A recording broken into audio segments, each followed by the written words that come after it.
try and get us all in vision. I feel like I'm in the middle of a Coldplay meme at the moment. I'm that close to Martin. But Nico, as a driver, this must be the sort of day you really hate. First of all, I must say I almost feel honored as well to be alongside this incredible, legendary lineup here in the booth. So you should. Crofty and Martin. I mean, this is huge moment for me. My first time ever alongside you guys, I think. We love the fact that you're here. I mean, now they're trying to have a moment of relaxation, having a little bit of a laugh or so. But the conditions out there are horrendous, and the race start will be horrendous. It will remain extremely difficult. I'm sure even if they wait a little bit, the visibility will still be extremely difficult, and you can't see anything, literally. It's just a white wall. What was your worst ever race in the wet? So many. Here, Silverstone 2008? Canada. And you just cannot see Canada was anything. a long one, wasn't it? Yeah, you have those long straights, like here as well, and you have to keep pedal to the metal, yeah? You have to keep flat, obviously, and you're going blind for 10 seconds. So you're looking left, you're looking right at the walls to see if at some point you can find a brake marker board appearing out of nothing, because that gives you an indication. Okay, the corner could be coming up soon. Maybe I should start braking. and at the same time, you don't want to brake too early because you have the other guys behind you who are flat, and they're going to run into you, as we saw Hadjar run into Antonelli, if I'm not mistaken, at Silverstone, just because you cannot see anybody in front. Have you had that where everybody starts slowing down because you're listening to the car in front, you can't see it, and then you go, we're not at the corner yet, and start speeding up many again? Times, of course, many times. It's a weird thing, is it, when you slow down as a pack? Let's have a listen to Ollie Behrman.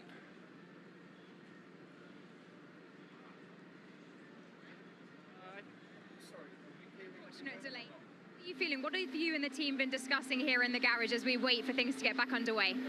Yeah, I think we have a bit of rain on the radar now, so we're waiting for that to clear, and then we have to see. You know, on that lap that we just did, there was still a bit of rain, but the visibility was too bad to start.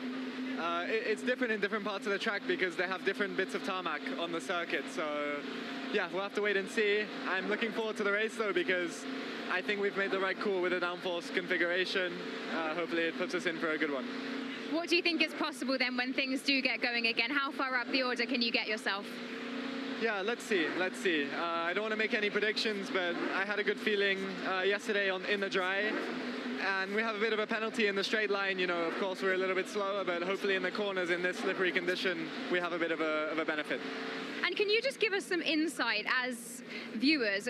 What are the drivers actually doing to keep yourselves ahead in the game? We've got Esteban just sitting down alongside watching on the TV there. What are you doing to make sure that you're staying on top of things so you're ready to go when we get the green light? Yeah, I mean, we get like a 10-minute warning as to when we're going to get back in the car. For now, it's just stay dry, stay warm are the main goals, and just keeping an eye on the weather, you know, what it's doing. Because once we get out there, we need to know if there's any more rain coming, because that will depend, you know, how hard we push the tires and stuff like that. So it's going to be interesting. Thank you for chatting with us, Ollie. Good luck today.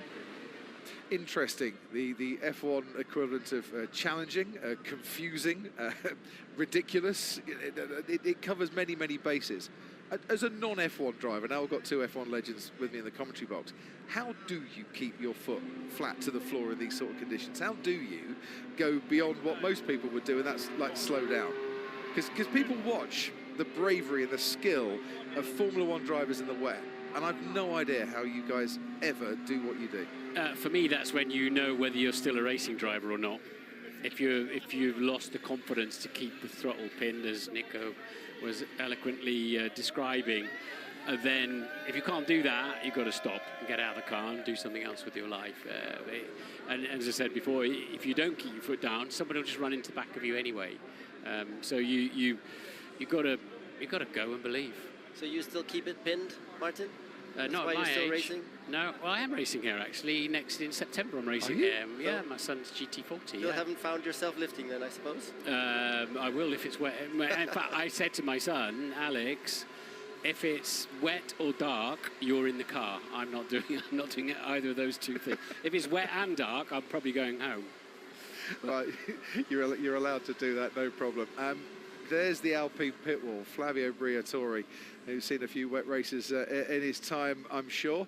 Got some Pierre Gasly fans in the crowd. I believe we're going to be hearing from Pierre Gasly in a few moments' time as well. So stand by for our conversation to get interrupted on that. Yuki Tsunoda also just waiting for something to happen. We had the opposite here in 1985. Your dad would have been here as well, Nico, where it was really hot and the track started to break up and we all went home. You didn't race? We didn't race. No way. It was abandoned on the Saturday night. They had an F3000 race, and they were going around the outside of the track rather than the racing line, because the racing line, it was a new surface that just came up because it had been really hot, ironically. And then we had to come back later in the year and do the race. Towards the end of the season, yeah. Well, we won't have that problem today, but we will have intermediate tires falling apart. Yeah. Because even those laps to the grid destroyed one set already, which is very unusual for them to get ruined so quickly. And that could add another round of excitement here today, because if you're on the inters and you're starting to wear them down and suddenly more rain comes again, you will not be able to stay on track. You'll have to come in again. Yeah. And then you put inters on. What are you putting on that could be another spanner in the works there? That's today. why I think only 4 sets of inters left. Depending on the conditions. They're fine. They're fine with that. But they will, if you do 2 laps and it's dryish, they're destroyed. Then, as you say, then it rains a bit. You've got to have something new. What could be problematic if the tyres don't hold on that long is if you've got a team with 2 drivers very close to each other. You need about 4 to 5 seconds gap to do a double stack successfully in the pit lane. Otherwise, you're going to lose time. And because the lap is so long here, you don't want to avoid the double stack. If you can help it, you'll take that penalty rather than go on for a lap too long. Here's Pierre Gasly. Pierre, you're looking very relaxed here in the garage as you watch the weather radar there. How are you feeling about the race coming up? Well, I just hope we can go soon for the fans, because we know here we've had a few situations where they've already waited a long time, some couple of years. So, no, I mean, I'm pretty sure it's going to restart in the next 15, 20 minutes, just the visibility, especially through Eau Rouge and down to turn 5. So once this is gone, then I think it should be a good race, wet start, and probably going to dry towards the end, so it should be exciting. And how confident are you feeling in the car for when things do get underway? I mean, yeah, it's tricky conditions, so I just know what I got in my hands, and I know what's I'll fight as hard as I can. We're 3 positions away from the top 10, and yeah, I really hope we can make it. Thank you very much, Pierre. Go well today. 15 to 20 minutes. Hopes Pierre Gasly. Do you know what, gentlemen? Nico, Martin, I can see blue sky up there. Well, kind of a little gap in the clouds. And it's a very small little gap in the clouds between the darker grey and the lighter grey. But Ayu Komatsu, I can see a little bit of a break approaching. And every time I see that, I get really hopeful that we're going to get going at some stage here. What are you being told? It's same for us really. What we can see after this rain, let's say 15 minutes, 20 minutes, we should have a clear window to start the race, yes. Trouble is, Ayu, sometimes they disperse when they get near to this valley, and other times they amalgamate, don't they? Yeah, it's very tricky to obviously predict exactly, but so far we haven't seen anything behind this one, so it should be okay. Ayu, it's Nico here. Ollie has a huge rear wing on, and Ocon's car looks like it has no rear wing on at all. It's almost so flat. Do you think that's going to be a huge advantage then for Ollie today in the race?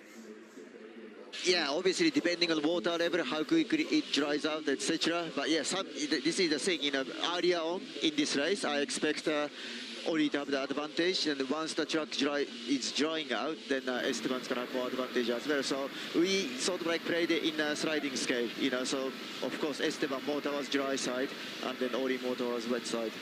We're just looking at Laurent Mekies on our screen at the moment. Now, he wasn't at Enstone before, but Enstone seems to be a really good proving ground to be a team principal in Formula One. Alan Permain, new boss at Racing Bulls. Steve Nielsen going back to Alpine to be their de facto team principal. You were there at Enstone many, many years ago, and you're a team principal now. What is it about that place, Ayu, that provides... Oh, Jonathan Wheatley, of course, as well at Sauber. What is it about Enstone that's the great breeding ground for team principals of the future? Yeah, I mean, I don't know if there's any common factor, but certainly I really enjoyed my time there. I learned a lot. You know, I joined them in 2006. It was a really proper racing team with a racing spirit, you know, team spirit. So, you know, I worked for Adam, I worked with Steve, and then Jonathan wasn't there by the time I joined, but I know him for a long time. So certainly it was a really good grounding for me. Ayo, one more thing from me. You're making a lot of progress now as a team. What is it? What's still missing for you guys, like to be challenging for podiums at some point in the future now? What's the main things that you think you need to put in place? Is it the infrastructure, money? Like, what is it to get on that podium? That's a very difficult question. It's not just one thing, really. You know, sometimes, you know, we lack certain process so that we cannot develop the car quick enough. But if you look at Silverstone, you know, on Sunday, last race, we had everything in our hand to, let's say, go across the podium, but we just simply didn't execute it. So again, as a team, we need to be more mature, communicate better, work together better. So it's never really one thing we need to focus on. We just need to be looking at multiple things, then pick priorities. What's the most, you know, sensitive thing we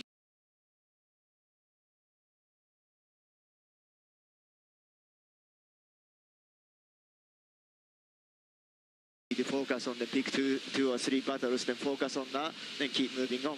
And every point precious now. RB on 37 points, Aston Martin on 36, you on 35. God, it's tight down there. Oh yeah, exactly. This is why, you know, that mistakes like Silverstone hurts a lot. So we are really keen to, you know, get best out of it and score points in the sprint, which we did. Qualifying yesterday, we didn't maximize it again, but today, again, we just got to be on it, got to do our best and score some points today. Ayo, we don't have any information up here. That formation lap, does that start the 3-hour clock, the overall 3-hour clock, or is that yet to go start? No, 3 hours clock's already started, so we are now 43 minutes in. Yeah, okay, thank you. Thanks ever so much, Ayo. Cheers for your company this afternoon. I'm sure you've got a lot to be getting on with, and hopefully we'll get back to you very, very soon. So that means we're 17 minutes away from the 2 hours of the race available to start counting down. But of course, it's a fast race here, even in the rain, relatively speaking. So we need to get underway, otherwise we're going to start clipping laps off the end of the race. Absolutely. Ted, down to you. Thank you, Crofty. Yes, where it's still raining steadily in the middle of this rain shower that we're all waiting to rain itself out, and then hopefully have some dry weather in which we can have the 10-minute notice and then get going. Just picking up from what Pierre Gasly was saying, the Alpines are both, him and his teammate Franco Colapinto, running some of the lowest downforce on the grid. It's kind of Esteban Ocon level low downforce, very slim wings. Of course, they can't really put any more on given the deficiencies that they have from the power unit and in a straight line. So it's kind of the best that Alpine could do, and they're not allowed to change it now. Were it later in the race and they have some time, a lot of time, then maybe they could change it, but they aren't changing it and not allowed to change it. And the other thing, Crofty, I've got from down here, I've been visited by a Belgian carrier pigeon with some news from the FIA. Ooh. About a very sensible idea as to what happens if we do have a safety car start, or if there is a safety car period during the race. And what does the pigeon say? The pigeon says, well, he's just delivered the document, and the document says that they've abandoned the rule about having to stay no more than 10 car lengths apart. So you don't now, it's to allow the cars to have a bit more distance for visibility. They've said that in the distance to the car in front, if the distance to the car in front does not exceed 20 car lengths, then no penalty will be delivered. So they are allowed to stay within 10 to 20 car lengths from the car in front. Which I think, Nico, Martin, very sensible idea. It is, except you can't see the car in front, so how you can anyway measure 20 car lengths, I don't know. That's... a car's 5 meters long, so that's 100 meters. It's not that easy to kind of judge that from the cockpit in the spray. True. At least you've got a bit of a safety margin. You can drop back as a driver a little bit more now without thinking, well, hang on a minute, I need to be closer because I've got that 10 car lengths. Yeah. It's just relaxed, huh? You can just drop back as much as you want now, and they won't penalize it unless you do something really, really silly. That's the point they're trying to make. Yeah, I agree. If you're just joining us, very good afternoon. If you're in the UK or the Republic of Ireland, I'm sure you want to see some Formula One action. We definitely want to see some Formula One action, but we got underway for a lap behind the safety car at 3 o'clock, Spa time, and at 3:46 and 5 seconds, well, we're waiting for the cars to go back out again because the visibility was so bad. And the drivers reporting in that they really couldn't see too much, other than Max Verstappen, who actually wanted to keep going. As the race director, Rui Marquez, decided it was time to bring the cars in to put out the red flag and just to suspend things for the time being. More and more blue sky is now opening up above our commentary box as we're sat on the main straight here. And the reason why we're not out on full wet tyres is visibility. It's not standing water, and that means they've got to redevelop the tyre differently. The wet tyre needs to move much more towards the intermediate and longer lasting, because the reality is you will never use them. Do you remember, were you around when we had the monsoon tyre, Nico? And that never ever got used either, did it? Because again, track conditions, aquaplaning or visibility meant that it was actually as useless as a chocolate fireguard. So we talked to Ayo Komatsu on the pit wall down at Haas about the Enstone breeding ground for team principals. And Alan Permain is the electronic in 1987 at Enstone. He's now at Racing Bulls, was the racing director. He's now team principal, and here he is. Alan, great starting positions for your drivers today for when things do get underway. How are the team feeling coming in today, given all the learnings that you've had so far? We're feeling good. We were expecting let's say mixed conditions today, and we've set the car up accordingly, so we were happy in either condition, so we're not disappointed to see the rain. And in terms of what you think is possible out there, where do you think the strengths of the car lie, especially with the competition you have around you? The strength is in that middle sector, where we're carrying maybe a little bit more downforce than others, which will be very useful in these conditions. Thank you very much. Short and sweet from Alan Permain. Yeah, Alan, he gives me that vibe that, oh my goodness, I didn't think I signed up for this many interviews by becoming team principal.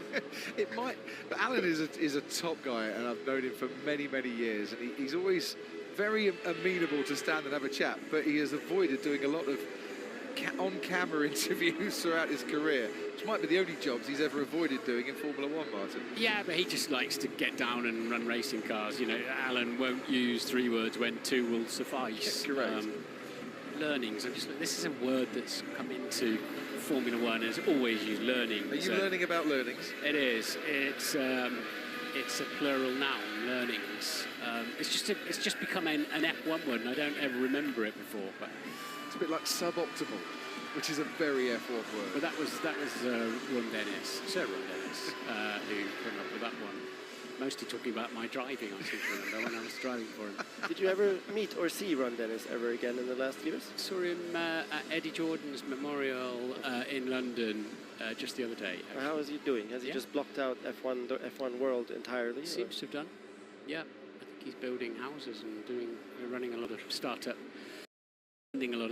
businesses. You mentioned Eddie Jordan.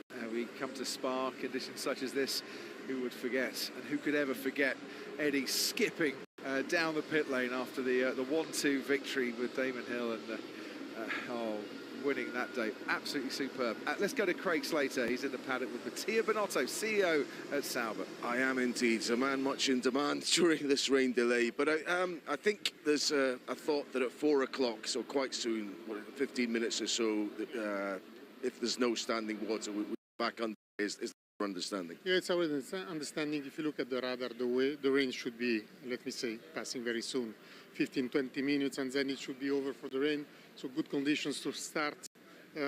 Drivers were reporting very poor visibility before, so I think it has been the right decision simply to wait for the... Most drivers seem to think it was appropriately handled at the original start time. Max questioned it a little bit, Max Verstappen.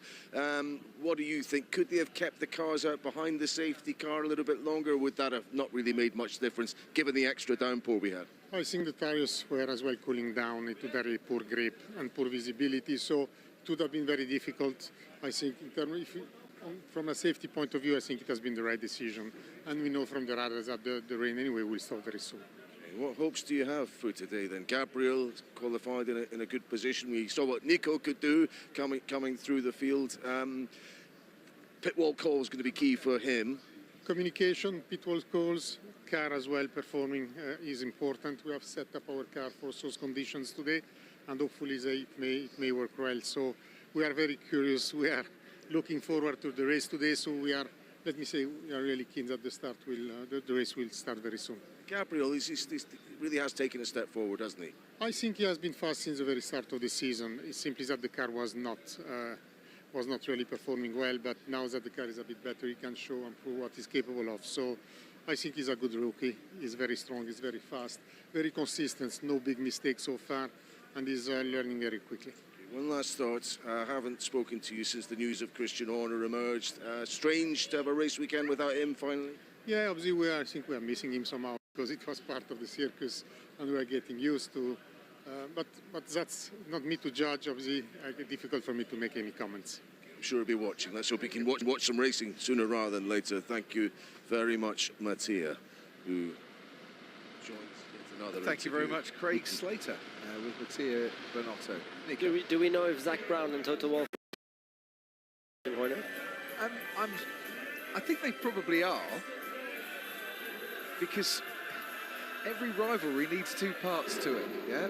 And let's face it, Christian and Toto were head-to-head rivals for many years, and Zach last year has kind of replaced Toto in the rivalry stakes. You know, if your yin needs a yang, Nico, I would say on that one. So in most respects, I think they probably are. It's like Senna and Prost, who suddenly, when Prost retired, Senna realized, oh damn, I hate that guy, but I actually want him to be here. Exactly. And they became best friends afterwards. Well, you know, your world champion 2016. Would you look back on that so fondly now if it hadn't have been Lewis Hamilton that you beat, who was your teammate and your big rival at the time? No, of course not. That really made was a big part of it, huh? For sure. Yeah. So you are right in that sense. So do you miss Lewis now? Well, you just asked the question. I'm okay. Are you still next door neighbours? We live in the same building, yeah. So we catch up from time to time. But we have a very nice neutral relationship now. Is he still very nice and neutral relationship? Moving on. Has he still got your safe? Was it when you first moved in? You put your little safe in his apartment? No, the other way. He put his safe in our apartment. Yeah, you looked after. That's true. Yeah, the jewelry for a bit. Yeah. I was considering whether I should kind of forget where I put it when he next asked for it, but then I did give it back. When I was driving for McLaren, and you two kids who were karting at the time came in and terrorised the motorhome. You were so annoying as kids, you and Lewis, running around the place. Yes. Causing havoc. I've always wanted to tell you that, actually. And there you were, trying to have a nice quiet moment. Well, me and Nick have a neutral relationship, as of now anyway. The worst was the hotel rooms we left behind, because we shared a hotel room for 2 years. Really? And we would have wrestling competitions in the hotel rooms. They would not look, they wouldn't be at their best afterwards. It's a bit like rock and roll on tour, was it? Yes. See, sometimes I love a rain delay because you get the sort of information that you never actually expected to get when you came into work earlier that day. More of this to come. But can I just say that sunshine is streaming into our commentary box now. This is absolutely brilliant. The rain hasn't completely gone away from the area, but it looks like it might have gone away from the track. Those on horseback are just checking their weather apps to see if they can take the ponchos off, and the crowd are starting to celebrate on the damp and soggy banks. Yeah, you need some factor 30 anytime now and take the ponchos off, as you say. Is there any way, I just got sent this funny picture of Lewis and I as 13-year-olds. Is there any way for me to get that on screen? No? Yeah, we can do that. I tell you what. With the camera here? No. I'll tell you how to do it, and while I do that, let's hear from Yuki Tsunoda. He's down in the pit lane. Yuki, a fantastic qualifying for you yesterday. Sets you up nicely for this grid, but of course these conditions, very challenging. But how are you feeling about getting out there eventually? Yeah, I just drove behind the safety car for formation lap. I mean, visibility is the main issue. To be honest, I think with a single car, probably easy to drive. But yeah, hope we can race as soon as possible. Yeah, hope, especially the fans waiting for within this condition. So yeah, finger crossed. This is a track that requires confidence at any point, but especially in conditions like this. How confident are you feeling in the car this weekend? Yeah, feeling good, especially on qualifying. Clearly I felt difference, especially in general load. So yeah, looking forward to the race, definitely more than usual. But at the same time, have to finish off with the points and to achieve that, I need this race. So yeah, let's see how it goes, and yeah, stick the race and feel the car. Thank you very much, Yuki. Go well. So it was very nice to see there. He even mentioned it again there. I'm looking forward to this race more than usual. Yeah. And I think it keeps on coming through this weekend. And this is the first positive impact from the new Red Bull team principal CEO Laurent Mekies, that he used to obviously race with Yuki previously at RB. And he has now really empowered Yuki Tsunoda this weekend. He's given him the new upgrade, that he can have the new floor himself as well, and not just Verstappen. He gives him a thumbs up and a smile after the sessions. Like after qualifying, they connected. Like as Yuki was driving in, he saw Laurent on the pit wall giving him a big smile and thumbs up, and that makes a huge difference to a driver. You know, when suddenly he sees that he has the support from the team. Whereas before, he said, and I heard that he felt like he was on a bit of an island just on his own, in a team that was for Max Verstappen, and they only cared about Max Verstappen. And now Laurent straight away is caring also about Yuki. And straight away, Yuki does his best qualifying performance in a long, long time, and is 7th on the grid, and is looking forward to the race and everything, you know. So perhaps that's a really first positive indication there from Laurent. Yeah, racing drivers react like anybody else does to a bit of support and feeling welcome within any work environment or what have you. But the awnings were coming down, the easy ups were easily coming down, and that bodes well, doesn't it? So you've got some news on the 3 hour, Crofty, haven't you? Yeah, from the FIA, and thank you to Roman at the FIA for sending this to us. Article 5.4.d of the sporting regs about the 3 hour period to run the race only applies when there's a race interruption. So in this case, the race hasn't started because we had a formation lap, and at the end of that, that is a race start if the lights out and away we go goes on. But the race hasn't started yet, so that 3 hour period to run the race only applies when we get going for the absolute for the absolute race. So Ayo Komatsu wasn't particularly spot on, and you were a little bit confused as well. I was with you. Started, yeah. But it's, I guess the phrase there was ages ago on the computer, start suspended, so there was no start, but like Ayo, I thought the 3 hour set off anyway. Once you trundle off the line, you're underway, aren't you? But clearly not. Martin was talking about times at McLaren when the kids used to come in and run riot, and hoteliers around Europe and the world would hide and quiver in fear because 2 tearaways were coming their way. And Nico Rosberg, ladies and gentlemen, has been sent a picture of these 2 tearaways. Oh my lord, did you look good back in the day? I just got that yesterday. Someone just sent you that? Because we're always on holiday together, you know, we're best friends at the time. So here was us actually at my parents' house, quadding, flat out quadding, always with an engine, full speed on everything. And Lewis was proper nuts. Like, he was nuts, completely. I remember once we were jet skiing together. I was on the back of him on the same jet ski. Oh my God, I had such a big shunt. I flew off in the biggest way. And then we went with 2 stand-up jet skis, and I was watching him go off this giant wave from the ferry. He did not lift. I've never seen someone go so high airborne. And then he came crashing down and knocked open his chin. when he smacked down onto the jet ski as he landed. Just completely. So he was lying there like half unconscious. Oh, no. I had to go like check that he's okay. His chin was cut off, complete nutcase. Honestly, you two. It's a wonder you ever made it to Formula One and settled down and concentrated. Look at this. Medical car out on the track, ladies and gentlemen. And big cheers from the crowd. They're still sweeping the track as well and trying to clear the standing water down at Eau Rouge. That's why the medical car is taking it very carefully through there. But this is hopeful. This is good. An hour after the scheduled start of the race, the rain has passed over. The sunshine is poking through the clouds. Medical cars on the track.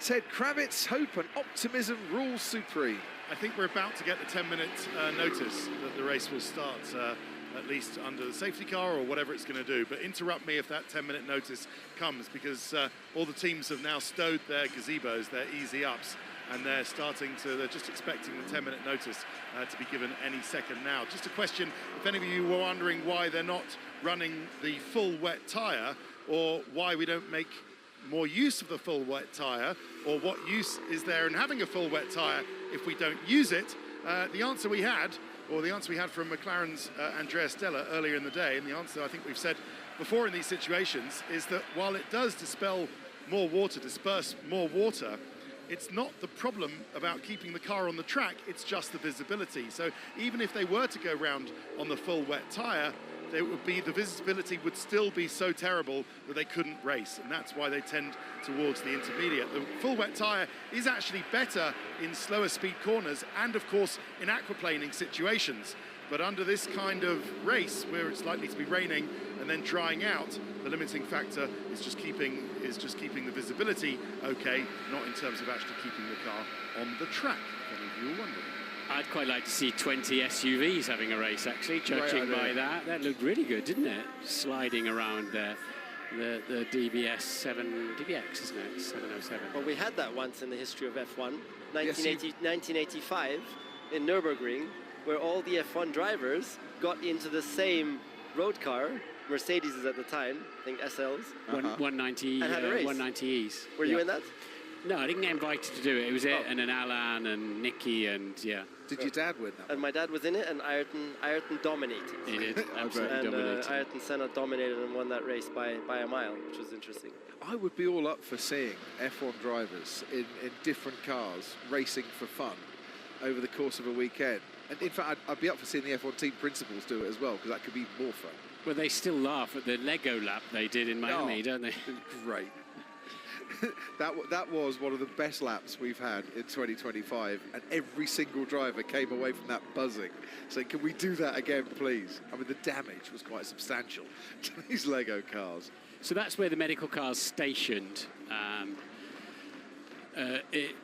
in case it's needed, so they can bolt out of there and go to where they need to. And when the cars go past to line up on the grid, the medical car will then file on it can trundle in join behind them and join the back of the grid. Andy Cowell and Lawrence Stroll, whose Aston Martin company have provided the SUV and the Vantage for the safety car as well this weekend. What a group of talent Lawrence Stroll has put together. Huh? He's new to the sport. He's come in, bought Aston Martin, branded this team Aston Martin, and the talent. I mean, Andy Cowell made my F1 engine for Mercedes. Yes. So he made the best F1 engine from this generation, kind of. So he's an incredible manager. Adrian Newey, the best designer of all time, is also in that team. It's incredible the talent he's united, you know. So really a team to watch for next year with the new regulations. And there's Alonso there. I mean, can you imagine if Alonso, now at the age of, what will he be, 44? Yep. May have one more crack at even a world championship or something. Why he's sticking around. Everything's possible. It's why he's sticking around. I don't think you can understate Andy Cowell's contribution and Brixworth's contribution to Mercedes' years of dominance. Absolutely. From 2014 onwards. And this is a bigger project and a bigger challenge for him, but it's one that he's tackling with his usual honesty. Look at that, race will resume in 14 minutes or 15 minutes time, local time. But he's approaching it with his usual honesty and pragmatism, going through every department and finding better ways to run things and making operational changes behind the scenes which will bear fruit in the future.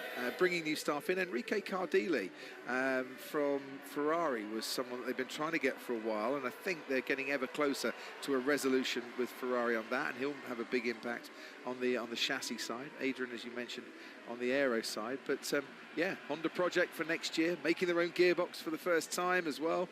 New fuel to come. It's a proper works team. And there, Andy Cowell again is exactly the right man for that. Yep. How to integrate, you know, the Honda powertrain, and how to. I'm sure he's spending more time than a CEO, team principal would usually do. Yep. With the Honda side, to integrate that and really give them advice, and but also not trying to take over as well. Sure. It's a fine balance. They're there if you need me, but I'm not trying to tell you how to do your job. And I think that's, well, you know, because you work with Andy, but that's the way he likes to go and do it. I'm there if you need me, but not to dominate. So, race will resume at 4:20 local time. Time to zip up the overalls and get back on with the business of racing. So when these rain delays happen to you, how did you clear your mind from the standing around talking and waiting to let's get focused well again? Now it's 14 minutes to go, so now straight in there into warming up my body. So with the physio, working on the neck muscles, the arms, we do a little bit of keepy uppies. Yeah. That was my favorite way to get warmed up, because also that would get my brain going, because it's reaction and it's a fun challenge as well. It's always like who manages to keepy uppy it for more than the other guy. And so, yeah, I would do that for 5 minutes, and then it's time to get in the car, because I needed like 8 or 9 minutes to get comfortable in the car, especially those seat belts. You know, you have these 2 seat belts from the bottom also, and it's very important to get those right, because I had it once in a race that something slightly moved, and that's just horrendous, because you can't do anything about it. You're in there for another 1.5 hours, so it's very important to take your time there. That's my recurring nightmare, is that. Still today, getting in the car too late and being in a rush to strap in. It's honestly my main recurring nightmare from F1. There's a significant part of our audience absolutely feeling your pain on that one, and probably having the same recurring nightmare from time to time. Martin and I talked about this many years ago in China. I do remember. Charles Leclerc walking onto the car. Welcome back to the commentary box, Martin. Nico and I would just talk about the importance of putting seatbelts on properly when you get going again. It still is a reoccurring nightmare that something isn't done up in the right place. Yeah, it does bring tears to your eyes sometimes. But so also, have you mentioned the little boots that the drivers wear? Because you take off your waterproof boots, you don't want to carry water into the car and put them on your pedals. The last thing you need. So that's why they'll sit on the side of the cockpit and take those off and step in the car from there. And yeah, the last thing you want is be carting sort of gritty, dirty water in there, which I guess is what we're about to see now. Yes. What a great job Leclerc has been doing this weekend with that Ferrari. I mean, P3 on the grid, beating Verstappen, and only 3.5 tenths off pole on a track like Spa, which I think phenomenal job. And that makes it all the more difficult for Lewis, because if his teammate would at least have been messing up and having difficulties, then it wouldn't be that bad. But since his teammate is P3 and he's almost last, that makes it even more difficult. Lewis getting to grips, literally, with kind of new brakes, new pads, and a different feeling on that Ferrari. But I think Charles, given Ferrari have been off the pace, I think Charles has been having a pretty solid season, to be honest. 3 front rows so far this year as well. No pole, I know, but 3 front rows. And as I said, going for a podium today, if he can hold on to 3rd, which will be a 4th in 6 races. Horsepower coming your way in just over 10 minutes. Different kind of horsepower watching on from the banks, and we can head back down to ground level. Craig Slater is with Zach Brown. Yeah, thanks a lot. With McLaren CEO Zach Brown. I mean, we're about to get back underway. Builds tension, all of this, doesn't it, just a bit? Yeah, you get your kind of adrenaline going, getting ready, and then you got to go have a coffee. Now we got to go again. But no, excited. I mean, the sun's out now, so it'll be interesting to see how quickly the track dries, assuming no more rain comes. Standing start. I mean, I was talking to Oscar about that pre-race. If it were to be a rolling start, it takes away an option for him to get ahead, so he'll want a standing start. What do you think? Will we get one? I'd be surprised, but I've not kind of seen what the grid looks like. But it's going to dry quickly now, and the sun's out. I think I need my sunglasses. Okay. I mean, it's been really nip and tuck between your pair. It's going to be like that from here on. We're detecting a little bit of change, not frostiness, but just, I suppose, seriousness of attitude and maybe them retreating within their own camps just a little bit. Is that to be expected? You two guys? I think they clearly smell that both of them have a chance of being world champions this year, so they're always serious. I've not noticed any kind of difference between the two of them, but I'm sure as it ramps up and gets closer, the stress will get a little bit higher, but the relationship between the two of them and the team is just awesome. Well, listen, no Christian Horner here this week. You say you're not surprised he's gone. Particular reasons about that? Is it the tensions behind the scenes? I mean, ultimately don't know and wouldn't want to speculate, but obviously there's just been a lot of noise the last couple of years on lots of stuff. So, yeah, I don't know behind the scenes. I'm just focused on my team. And, you know, you had a stellar run at Red Bull. It's a shame it, you know, ended the way it did for anyone. You don't like to see that, competitor or not. But things move on quickly in Formula One. It took a while, and you know your period for McLaren maybe to get back on its feet again after Ron stepped away after a long period. Could it be something similar for them? Yeah, you know, Formula One moves fast, but the teams, you know, I was telling someone last night at dinner, the worst team is really good. And so the competition, you know, once you get a little bit behind, it's hard to catch up because they're not standing still, but they're a fantastic team. I'm sure, let's not forget, they've won races this year, and Max is there in the championship, so they're a great racing team and always will be. You're the top team right now, and let's see if you can close this out, starting 1-2. That's how you hope to finish. That's how I hope to finish. Good luck today. Thank you very much. Cheers. Zach Brown with Craig Slater, and on that, Nico Rosberg, we must let you go. Thank you for coming to join us. This has been a fascinating hour. We've gone into territories that I never thought we would. Before you go, though, little prediction ahead of the race. Who do you think, in these conditions, is now looking the best placed? Lando Norris. He has the best car. He's on a high mentally also, coming off the win Silverstone. Great qualifying yesterday. So the favorite is 100% Lando Norris, but he has some amazing wet weather drivers right behind him. So anything can happen today. Thank you very much. It was a pleasure. I am off to speak some Italian now. Ciao. Arrivederci. Arrivederci. Thank you very much indeed to Nico Rosberg, 2016 world champion. And, well, that was a conversation and a half this afternoon. I hope you've enjoyed it too. Stand by your beds, folks. 6 minutes and 45 seconds to some action, Ted. Yes, we are going to get going. That is fantastic. Just seen Lando Norris walk past me without his helmet. So most of the other drivers, Max Verstappen, Yuki Tsunoda, Oscar Piastri, George Russell, have chosen to go into their garage, go to their little workbench at the back of the garage, then put the balaclava on, then the earpieces first, then the balaclava, then the hands device, then the helmet, and then go out to their cars. Not Lando Norris, Crofty. He's just been walking, ambling, I think is the right word, down the pit lane like it's a Sunday stroll to his car. He is looking super relaxed about the 44 laps to come. And McLaren, having locked out the front row, realised that they just must stay in the race. Never mind what happens on the first lap. As long as they stay in the race, then they think their car is the best. Back to you, Crofty. Not long to go now. Absolutely, Ted. Can't wait. And it's great to see sunshine over Spa and that rain clearing away to the right-hand side. Now, what we are hoping is that the rain down the bottom doesn't move up a little touch as well. That is the weather radar as it stands, but keep our fingers crossed, everybody around the world, that we get some action in here at Spa, the 70th Formula One World Championship Belgian Grand Prix, the 100th anniversary of the Belgian Grand Prix and the second part of this Formula One season in 2025.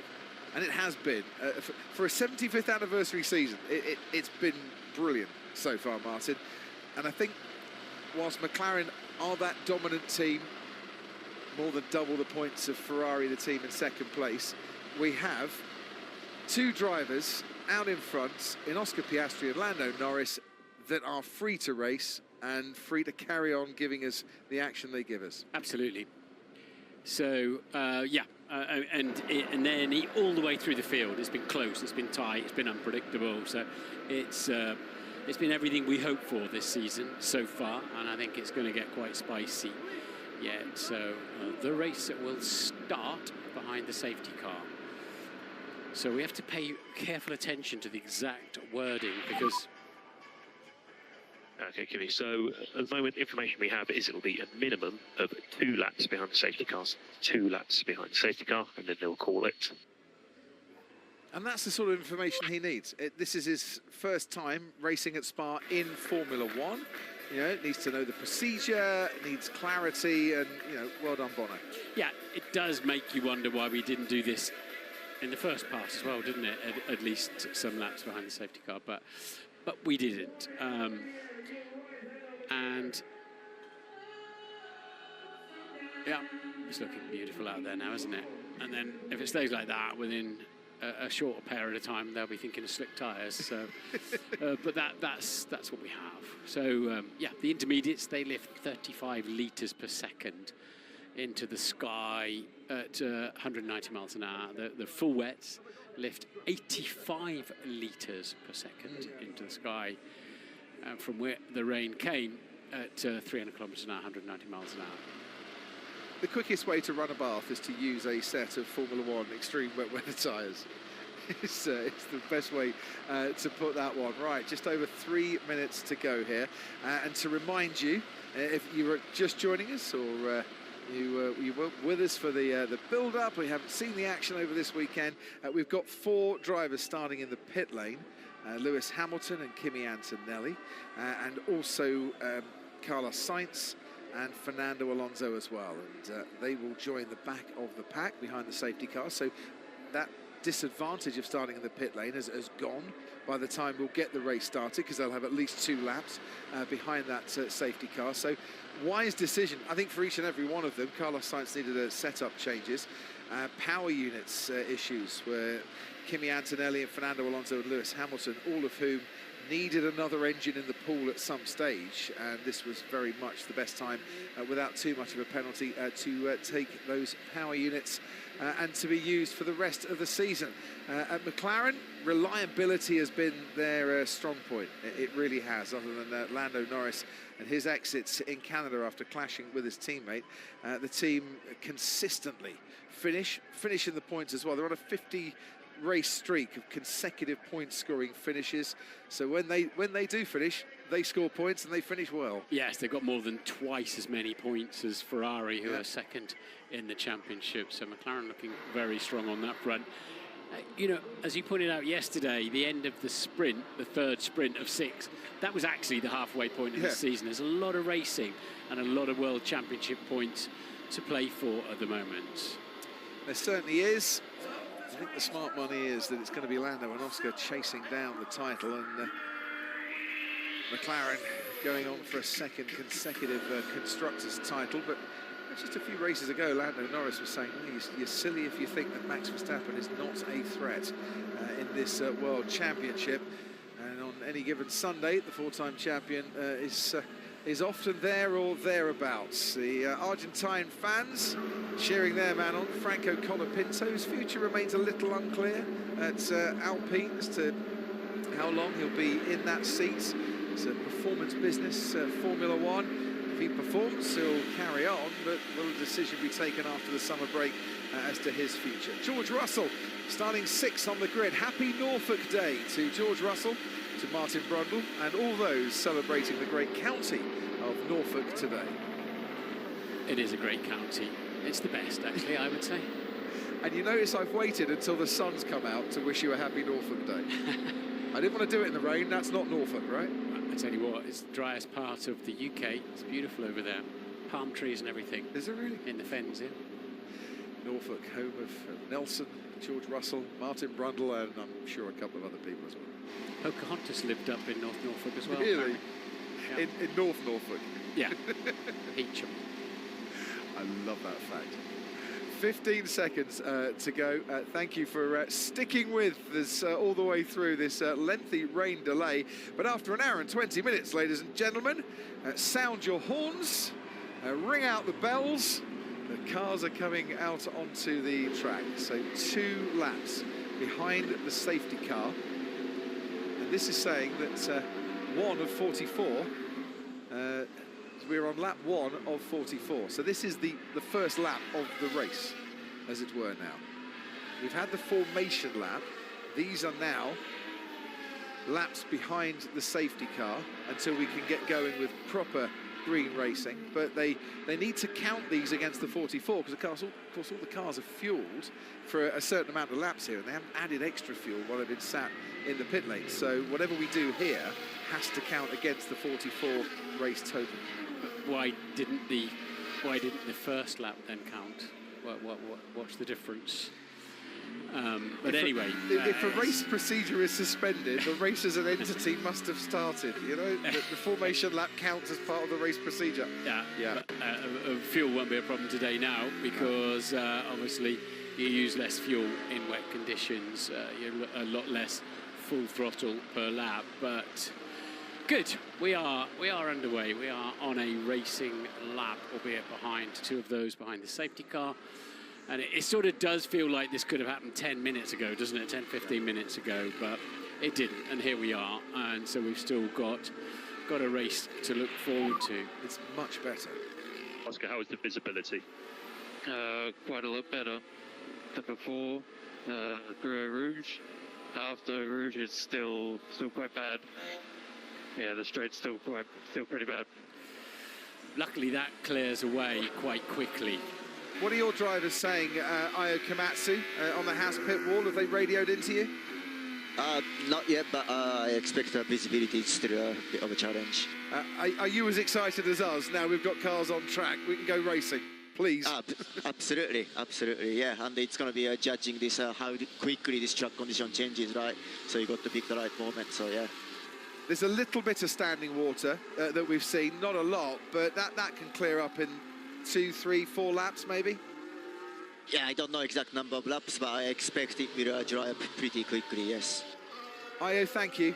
We'll be back with you in a little while. I'm sure you want to hear what your drivers are saying. Everyone on the intermediate tyre, not the wet weather tyre, certainly not good enough for slicks as yet. But as we saw at Silverstone, Martin Brundle, judging when to go on to the slicks can often be absolutely crucial, and the difference between a thoroughly disappointing afternoon and a great afternoon. Especially on such a long lap as we have here. You can, you're a long time coming back round again if you're on the wrong tyres. But also, again, it can rain at one end of the circuit and not the other, for example. It's a pretty tricky place. Then I talked earlier on about the little streams that run across the various sort of hilly bits as well. So this was always one of the more difficult circuits, but the track temp's 25 degrees. That helps a lot. Yeah. It's reasonably warm, especially now the sun's getting out. So that helps with tyre temperatures. That helps, of course, with track clearing. But I mentioned that. I remind you, if you need, you can extend to 20 car lengths. As you can see, drivers accelerating and braking all the way through this safety car phase. Lando Norris just slowed down a bit, Oscar had to, and then Charles Leclerc was in his acceleration phase when he suddenly saw that the McLaren was going a lot slower in front of him. Yeah, this looks ready to go, doesn't it? Yeah. It's, there's not, I know you see a lot less spray from above than you do from following, but the Kemmel Straight, it is bad, but that clears away very quickly. As I said, these tyres collectively 35 litres per second, and the wind just takes it away, and already that looks better. So that looks raceable to me. It certainly does. I think what the drivers would like to see is a slightly earlier call from race control as to when the safety car comes in and when we get going again, be it a rolling start or be it a standing start, which is still possible, but we don't actually know those details yet. I would have thought, looking at this, when they do go for a start, it'll be a standing start. I think it's absolutely fine on the main straight. It's drying pretty quick. Copy it.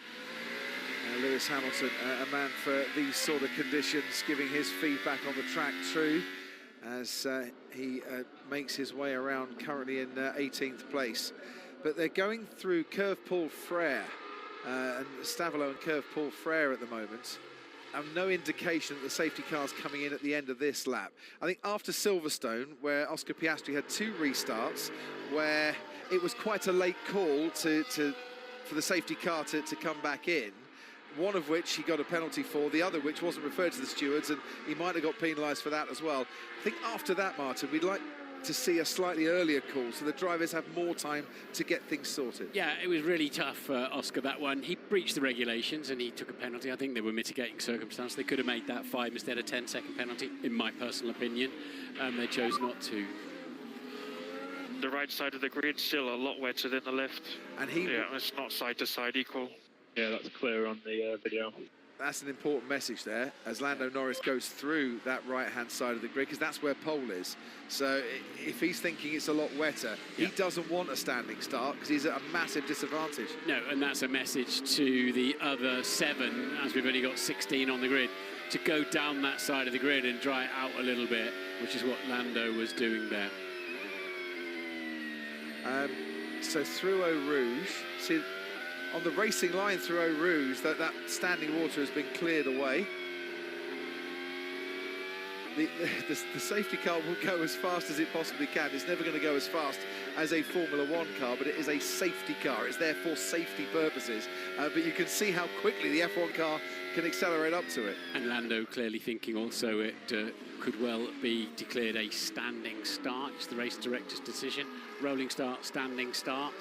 But yeah, my goodness, we're very cautious, aren't we? Yeah. I mean, in Silverstone, how many cars came in for slick? 4 or 5 came in for slicks at the end of the safety. That's right. Safety formation lap, which wasn't the right idea. These intermediates are to do exactly what it says on the tin, to get you between wet and dry. But there's such long, fast corners here; they burn out very quickly. I was going to say we've had more rain than the last time the cars were on the track, but how long, even behind the safety car, can these intermediates actually last? And how long before we start hearing on the radio that the drivers might need to come in for new tyres? That is Rui Marquez, the race director, and his deputy to his right-hand side. It's his call, but he'll take it after hearing the chatter on the team radio, feedback from the drivers, and he'll take that decision not just based on his own opinion, but the collective opinions of the 20 drivers out on the track. Yeah, again, so we're homing in towards the end of the lap. So if the safety car is coming in the end of this lap, which surely it should be, it's a late call. So that suggests it's going around again. We get that feeling. It's through Blanchimont we go. I mean, there's rooster tails, but they're light rooster tails. And as you can see, they dissipate pretty quickly. That's not a plague of wasps, by the way. Don't adjust your sound levels. We've got some drone footage for this week, and some great drone footage as the cars make their way to the chicane. I hate to call it the bus stop chicane, Martin, because it's not the bus stop chicane. There's no bus stop there anymore either. No, it used to be a really great section, the original bus stop chicane. Yeah, so a message from Io, who's clearly hearing us on the pit wall. He said he'd be surprised if it's actually a standing start. But I think the thing is, you don't want the right-hand side from pole down to P19 to be you know, at any sort of unfair disadvantage. Yeah, but you can't throw those factors into it, Crofty. No? No, I don't think so. Is it raceable? And it's clearly raceable. Absolutely, clearly raceable. So, and it has been for a while now. So that's just the way the cookie crumbles, isn't it? If it's a bit wetter here, there, or whatever. Last rolling start to a Grand Prix after a safety car was the 2022 Monaco Grand Prix, and we're going to get one today. We're going to get a rolling start. It also happened in the Miami Sprint, didn't it, this season? But a rolling start, so the safety car will peel away, and Lando Norris will lead them over the line. No overtaking before they get to the line. And I suppose that's the compromise, isn't it, from race control? At least we're going to get a start. Yeah. We can take the caster wheels off as well, presumably, after a couple of stabilizers, laps. yeah. Stabilizers. I'm with you, and I'd like to see a standing start as well, but you're going to get, if it is that much wetter on the right-hand side, you're going to get a lot of drivers complaining about that, and it costing them potential places at the start. Not just the pole sitter, Lando Norris, who's being told by his team to drive through that pit box each and every lap to try and clear some of that water away. And now Lando Norris will just slow things down a little bit and let Bernd Maylander in the safety car get away. It's, and it'll really calm, doesn't it, for the moment, down in that McLaren garage? I'm sure it's not. And Oscar Piastri will be watching his teammate like a hawk to see when he goes and to try and stick with him as well. Yeah, I mean, it's less critical for that run up to the top of the hill now, because Lando will be a few meters ahead of Oscar. Will be, but this could well still be a slipstream effect all the way up the hill, though the Red Bull's carrying a bit more wing than it was for the start of the sprint quali yesterday, the sprint race yesterday. So lurking with Max Verstappen, ahead of him Charles Leclerc, ahead of him Oscar Piastri, and ahead of him Lando Norris has got going. It's not lights out, it's wheels rolling. But we're not actually racing until we get to the line. And after some frustrating delays for the rain and some laps behind the safety car, here we go for the Belgian Grand Prix, ladies and gentlemen, with Lando Norris leading them down towards La Source. You can just see his teammate, Oscar Piastri, on the inside.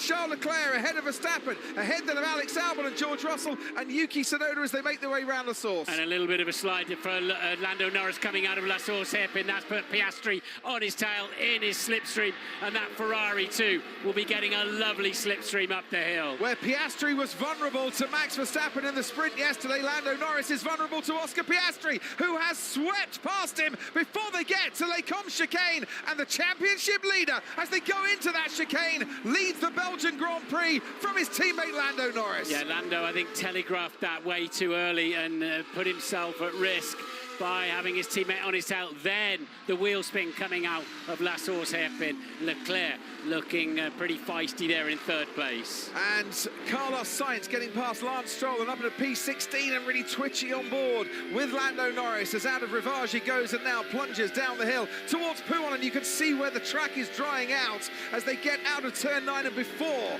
this fast left-hander, and you can see just how fast out in front Oscar Piastri finding grip, finding pace, and his teammate not able to go with him. And look, Max looks very comfortable there as well, doesn't he?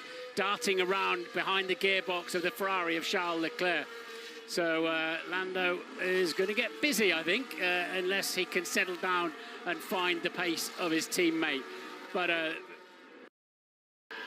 is there a problem with the electrical energy for Lando Norris? That's battery. That would explain why Piastri is moving ahead quite so fast. And possibly why he breezed past him on the straight. Yeah, that might explain quite a lot. As towards the chicane we go, Max Verstappen behind Charles Leclerc. This is the battle for third place. Lando Norris, if he's got no battery pack or has got limited battery pack, might just find himself, it's coming back on. We used a lot in the safety car restart, says someone from the pit wall to Lando Norris. Well, phew, as far as he's concerned, that he's actually getting that energy boost, because he's going to need it down this straight now. And no DRS in these conditions, but it will come in, I imagine, as it dries out a little bit. But Piastri already 1.1 clear and out of DRS range at this stage. Just behind Alex Albon, George Russell is picking up a slipstream in the battle for fifth. You can't see it, it's behind the spray at the moment. Here comes George Russell, though, and he'll have the inside line going into the chicane. George Russell manages to get past Alex Albon, pops his Mercedes up into fifth place. Yeah, good move there, nice and clean from both drivers.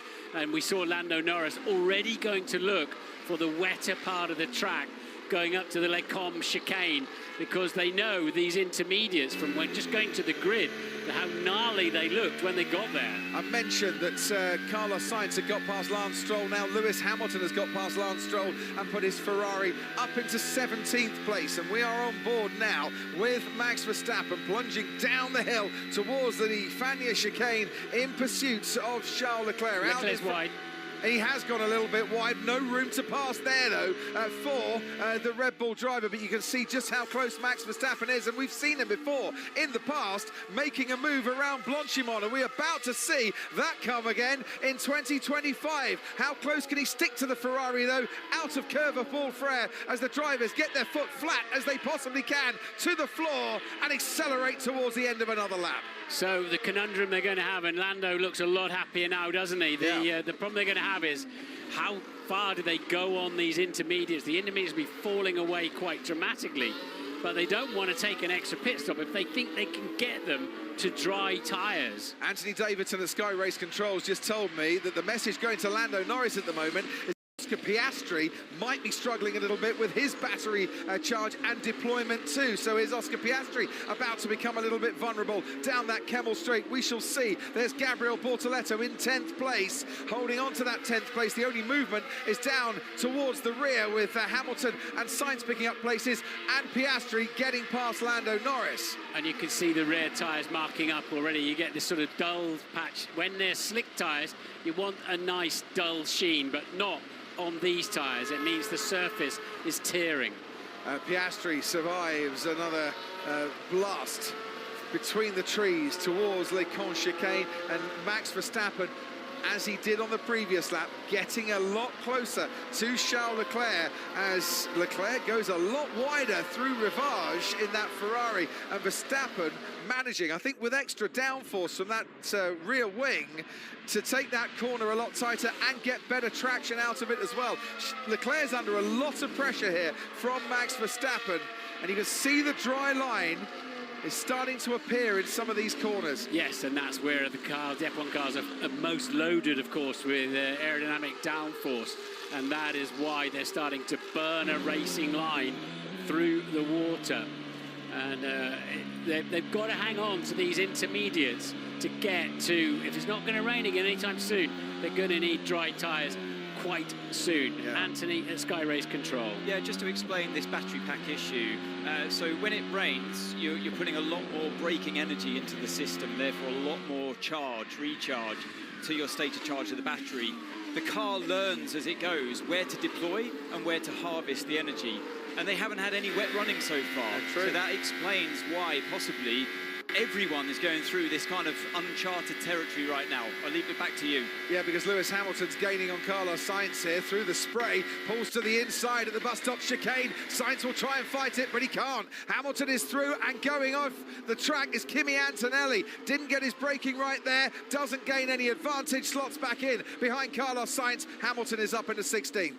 Yeah, and a good grip on the inside there for Lewis in the Ferrari, and Antonelli looked like he was sort of caught watching that a little bit. Here's Max then in the slipstream, still no DRS. You can see the Ferrari harvesting its battery.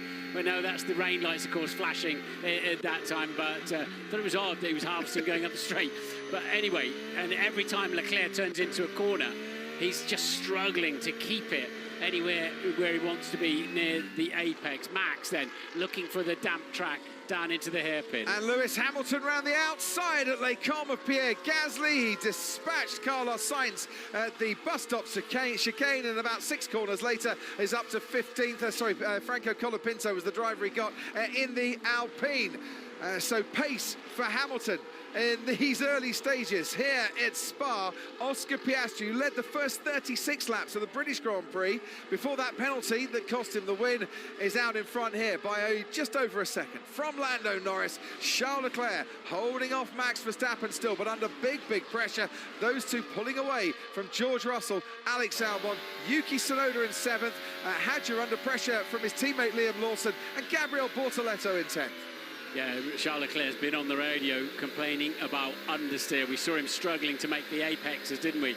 And look, you can see with Antonelli there, he's got no grip at all. Turns in, and the thing skates across the racetrack. They're all really having to drive like it's a rally car at the moment. but they can't afford a pit stop. They think they can get these to a set of dry tyres. We're not that far away now. Anthony Davidson at race control monitoring the team radio as we just watched Lewis Hamilton on a charge still. Nico Hülkenberg's the next car. Hamilton's making moves here on this Sunday at Spa, and he's gained another place up to 14th. Anthony, to you. Yeah, Lewis put into practice all of his British wet weather skills from his go-kart days here at the wet Spa today. But listening to Pierre Gasly's radio, Crofty, his engineer's saying we're getting close, surprisingly, to the dry crossover times. There's still a lot of spray, but the lap times would suggest otherwise. Wow. Dry tyres there, Martin, could be coming our way. The trouble is you've got to get up this straight and not lose too much temperature, haven't you? And once again, then we see the Ferrari reluctant to go into the corners. And then you just get they're drifting across the road. Yeah, I mean, be a brave driver. They went on the slicks just yet, but Lewis took 3 cars in the previous lap. Yeah, and he is right behind Pierre Gasly here. He's absolutely finding grip and temperature, and is the man making the major moves out on the track in these early stages. Lap 9 of 44, Gasly's going wide. Hamilton hugs a tighter line through turn 8, through Rivage. Gasly going way wider, and he's struggling, Martin, to stay on a racing line that he'd like. I think Lewis has kept his tyres intact much better, and we've seen him quite often ducking across the racetrack to find some water, but Gasly proving to be slightly more difficult to breeze past. You don't want to. You want heat for the grip. You don't want too much heat, so that the tyre starts blistering up. And running this close to the Alpine is not going to be necessarily helping Lewis Hamilton in that particular battle. But it's almost like Gasly just makes way there and knew he wasn't going to fight Hamilton for much longer. An orthodox place to overtake into that first part of Stabilo, but Lewis had so much speed he could do it. Absolutely. 13th now for Lewis Hamilton. Ollie Behrman is the next driver up the road ahead of him, and Behrman behind his teammate Esteban Ocon for Haas. Hülkenberg now has Pierre Gasly very much in his sights. Gasly's really coming under pressure here towards the end of lap 9. It's lap 10 for those that are making their way out of La Source, and one of those is Max Verstappen. Look how close he got to Charles Leclerc. It feels like it might not be too far off already. The nightmare, though, for... Just the straight to turn 5 is wet. The nightmare for McLaren is that if Oscar's saying that, then Lando might be saying that too, and there's only 1.5 seconds between the two, so a double stack is going to cost Lando Norris a lot of time, but they don't want to leave him out for another lap because that might cost him time too. That overtake on the first lap for Oscar Piastri was absolutely critical because it gives him the high ground in that pit stop. It certainly was. Still, Charles Leclerc holding off Max Verstappen. Frustrating, I'm sure, this for Verstappen, but it's a great defence from the Ferrari driver. Picked up his maiden win here, of course, for Ferrari and in Formula 1 in 2019. Look how close Verstappen is here. We saw in F2 today Alex Dunn go round the outside at P1. Verstappen was trying the same thing on Charles Leclerc. Leclerc just slams the door shut for the time being. They've got so little grip, they're well over 20 seconds a lap slower than qualifying. By the way, that move, Alex Dunn going round the outside at P1, bravo. Absolutely superb overtake that was from a man creating many, many headlines in F2, and you can watch it, of course, on Sky F1. Now it's 18.6 seconds roughly for a pit stop. You know, you don't want to be carrying these around too long, otherwise you're just wasting a pit stop every 2 or 3 laps if you're that slow. So nobody wants to blink first. You kind of almost wonder if somebody at the back might have a punt and try to gain something from the back of the field onto the slick tyres. Do you think maybe that's what the leading, say, 4 cars are hoping as well, that maybe someone in the midfield thinks, right, I'll try and undercut here, go on to the slicks and we'll leave a little hole then for others to pit into. Verstappen under braking towards the source, no way past on this particular occasion. He's gone wide though. Oh, he has, went very wide. It looked like he had that covered, but just about under traction and stays ahead of Max Verstappen. You can hear the oohs, the ahs, the cheers of the crowd as the cars go through Eau Rouge, just climbing up the top towards Raidillon, and now Verstappen will pick up the slipstream of the Ferrari in front of him and hope that that will enable him to get alongside. Is Verstappen about to take 3rd place in the Belgian Grand Prix? No, he's not. No DRS enabled at this time still. So he didn't, and of course he put more rear wing on that car. I don't know if it's the downforce, but my God, my tire's not gone. But this is my point.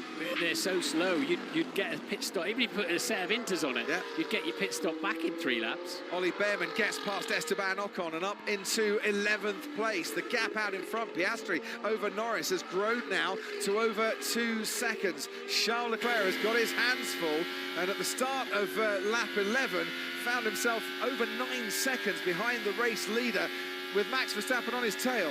The problem with my strategy there is that we'd put you, the pack quite tight, would put you back into a lot of traffic, but you know, they really are floundering around out there for grip. Anthony. Yeah, and on top of that, Martin, they're talking about possible safety car windows as well. And at the moment, that would be an absolute disaster if you came in and committed to another set of Inter. So you've got to go through, my feeling is you've got to go through this uncomfortable phase where the Inter has to start matching the reality of the circuit, the dryness of the circuit, and you go through this feathering up of the rubber as it sheds the rubber off and turns into a slick itself, albeit a much softer compound than a slick. This is the uncomfortable phase of being on an intermediate tyre, and drivers that have looked after the temperatures more, and I think Piastri is one of those from what I'm hearing on his radio, Norris being guided the whole time by his side of the garage, Hamilton told to box there, so yeah, is it ready for slicks? Lando Norris said it's not ready for slicks just yet. A few more laps. This will be fascinating to see what Ferrari do. Well, let's see then what tyres are going on to Lewis Hamilton's Ferrari. It's got to be slick, surely. Yeah, you would hope so. And the conversation will have taken place between driver and team. Medium tyres going on Hamilton's Ferrari. First one onto slicks. Again, nothing to lose much for Lewis, is there, with that difficult grid position he had. So now that's going to give everybody a lot of very good information. There'll be parts of the track where he's massively faster. He was certainly faster than Ocon and Behrman, which were the 2 cars ahead of him. And in comes Gasly and in comes Alonso and Hulkenberg to change onto slicks 2. He could have maybe left it another lap, but then he'd have been right on the tail of the Haas and losing time there. Remember in Silverstone there was a time when McLaren were 1 to 2 seconds a lap faster than the next best car, and way faster than that on the midfield. That's where they are at the moment. They've kept their tyres intact, and they're 10 seconds ahead of Leclerc now. Sort of day reminds me, and I know it's a lot warmer than it was in Turkey in 2020, but remember then, if you just kept the temperature in your intermediates, even when the tread went off, you were on the better tyre that day. You were, but that was a really slick, weird racetrack, wasn't it? It had some product on it that made it somewhat unique. But this looks incredibly dry. But the key thing is, can you go fast enough to build up, to get your tyres up to temperature? And no surprise. Into the pits comes the race leader, Oscar Piastri. Lando Norris stays out. They were too close, the McLaren drivers, to make that double stack. DRS has now been enabled. Slick tyres are going on. Mediums then for Oscar Piastri. Charles Leclerc has been called in.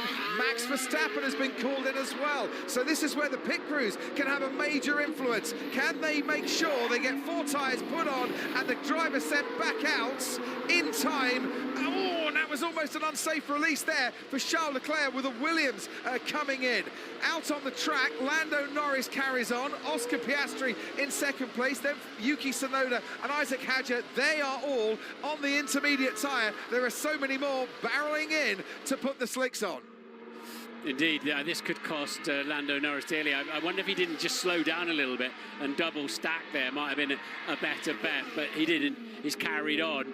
And now we've got 1, 2, 3, 4, 5, 6, 7, 8, 9, 10 cars on slicks and another 4 putting them on as I speak. And it's now the tyre to be on. Ted, what did you see down there? So much action going on. Yes, it was close with the Ferrari going into the path of the Williams. Mercedes had to double stack. One of their mechanics actually fell over in the pit lane, and then Russell came in very closely after, but they gathered themselves up very, very well. I think that might get looked at as well, because there's no doubt that Alex Albon and the Williams did have to apply the brakes a bit to make sure that Charles Leclerc didn't come into him. I'm not saying it's going to be investigated by the stewards. Wouldn't be surprised if it didn't get noted, though. Hamilton on the slicks from the previous lap. We cut to that replay in the pit lane just as Hamilton, wow, that was close, was about to get past Liam Lawson. And I tell you what, Martin, that was about the width of a Ferrari document to a head of department away from Lewis Hamilton, losing a bit of his front wing there. Yeah, absolutely amazing that he didn't lose a bit of front wing there. But Piastri, 2.4 seconds faster than Norris. What about a hard tyre? We try to go to the end. What about a hard? Would you take it now? I need an answer quick. Might be slow. It might be the right idea, but it might be slow. Charles Leclerc has managed to get through a few back markers there, and Max Verstappen is finding himself under pressure from George Russell. Russell is giving Max Verstappen a bit of something to think about here. I think they had a bit of a slow pit stop for Max Verstappen that put him well behind the Ferrari. So that is what Lando Norris has done. So he's maintained his second position, and they've had to do something contrary because Piastri is down the road. So Piastri leads now by over 6 seconds to Lando Norris. Norris has been in and switched to the hard compound tyre. Leclerc third, Verstappen fourth, Russell fifth. There was traffic around that Verstappen-Russell incident. That wasn't helping either of the two drivers. Alex Albon's lost a place to George Russell here on the track. And Lewis Hamilton, by pitting a lap earlier than everyone else, has moved up into the top 7 ahead of Lawson, Hulkenberg and Bortoletto. And Hamilton absolutely flying. He can see now his teammate just at the top of the hill. So that's worked out brilliantly. Lewis starting from the pit lane, remember. Right, so this is Lando's pit stop. Does he hit his marks? It's not easy. He goes a little bit long in his marks, I think, there. And that didn't help those on the front left trying to put the hard compound tyre on. But it is not easy, Martin, to stop dead on the marks in these conditions. Was it a bit long or not? Don't think so. Just looked a bit lumpy left on, but there was absolutely zero tread left on the intermediate that came in. It needed changing, it really did. There's Charles Leclerc, Max Verstappen, George Russell, Alex Albon and Lewis Hamilton in 7th, who made up 6 places by pitting a lap earlier. No hurry here, just keep it on track. So they are committing Oscar Piastri at McLaren to another stop to come. And what they're saying to Lando Norris is, you look after these tyres, bring them in gradually, then you can save yourself 20 seconds in this race by going to the end of it. Yeah. Are you sure a set of mediums won't go to the end? Well, I'm not sure.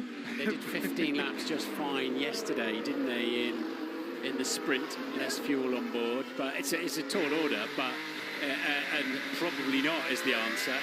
But Norris is going to be, the warm-up on those hard compound tyres is going to be tough in these conditions, and then he should get some dividends a little bit later on. Yeah, he's lost 3 seconds already, just with one lap, and that was the fear of these hard compound tyres for this weekend. A C1 would have been a C2 last year. It's a C1 this year.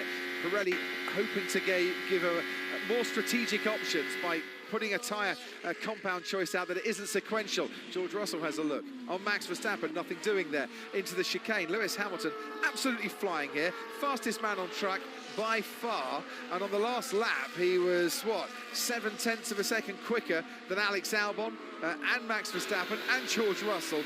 And he is really making gains. And he's now got DRS range on Alex Albon as well, Lewis Hamilton. So he'll be flying through, but I think he'll join the Russell Verstappen-Leclerc fight pretty soon. You had Lewis for a top 6 finish today. You might be smiling at the moment, but there's still a long way to go. Ted Kravitz, down to you. Okay, we'll see whether the medium tyre can last. I don't think it can either, but that hard tyre, 2 steps harder than the medium, has been slow. It was slow on Friday, Crofty, so we'll see whether... But Ted, just as you say that, Lando's mighty fast through the middle sector. He's got them up and running. Good, impressive. I tell you who it hasn't worked out for, stopping late, Yuki Tsunoda and Isaac Hadjar. Gasly has passed Tsunoda, so good work from Gasly, and Alpine getting him in first. And I think you can add Ollie Behrman and Esteban Ocon to that list as well. Ocon is now running plumb last, and Behrman's lost places down to 14th. Alonso picking up places and moving up into to 13th, and Pierre Gasly up into 11th on the fringes then of the top 10. 5 cars down the main straight, all trying to find a line and a slipstream, and heading them Charles Leclerc, who seems a lot happier. Now he's on a medium set of tyres than those intermediates that were causing him much bother on this Sunday afternoon. Max Verstappen, fastest man last time around, just a little bit faster than Leclerc, and actually quite a bit faster than both McLarens up front. It's really yo-yoing around, isn't it, the pace? and yo-yoing around in terms of who's making places and not. Nico Hulkenberg up into the top 9, ahead now of his teammate Gabriel Bortoletto, another who made up places through that round of pit stops. But there's your race leader, Oscar Piastri, getting an overtake done on his teammate once we got racing. With a rolling start and on the first green lap, as it were, and a significant overtake that, because it gave him the free choice of strategy. Well, I'd be pretty sure Lando can get to the end without a stop. Yeah. It's really a question of, so what Lando Norris has got to do is put Oscar Piastri under pressure. He's got to hunt him down somehow if he can and force him into using his tyres up. Anthony Davidson, 2 seconds. The clipping on the main straight is shockingly. It's so hard. Understood. Clipping, Martin? That's where it's charging the battery, basically, and it really, yeah, it feels like you've thrown a parachute out the back when it starts topping the battery up instead of punching everything out. Like you're towing a caravan through Blanchimont. Not advisable. Anthony Davidson, what are they saying to Oscar Piastri in terms of how his race strategy might pan out? But it's more what they said to Lando, actually, Crofty. They were saying that, just for an update, that both cars are going to try and make it to the end, and that they think that the other car, i.e. Piastri, is going to try and make it to the end as well, and having to make sure that he has tyre management. So Piastri is probably going to, on the medium tyre, have to manage the tyres more, and that's kind of like, in a way, to G Lando up. The battery pack for Max Verstappen is the same thing I was saying before, but in reverse now. The track's dried out, the car has to relearn where to deploy it and where to harvest, and Max is feeling more clipping. That's their terminology for the harvesting. Thanks ever so much, Ant. Learning taking place all the way through a Grand Prix, and fastest laps being swapped between Hamilton, Verstappen, and now Hamilton's teammate Charles Leclerc. We're on board with Ollie Behrman down in 14th. That's Fernando Alonso in a pretty draggy Aston Martin ahead of him, and he ain't going to be ahead of him for long. Ollie Behrman, who's picking up places in each and every Grand Prix, and I think has picked up more places than any other driver this season, makes another. So Lando, as an update, both cars will try and get to the end. We think the other car might have to do some pace management to make it work. That's our opportunity. And that confirmation of what Anthony was telling us from Sky Race Control a couple of moments ago. Yeah.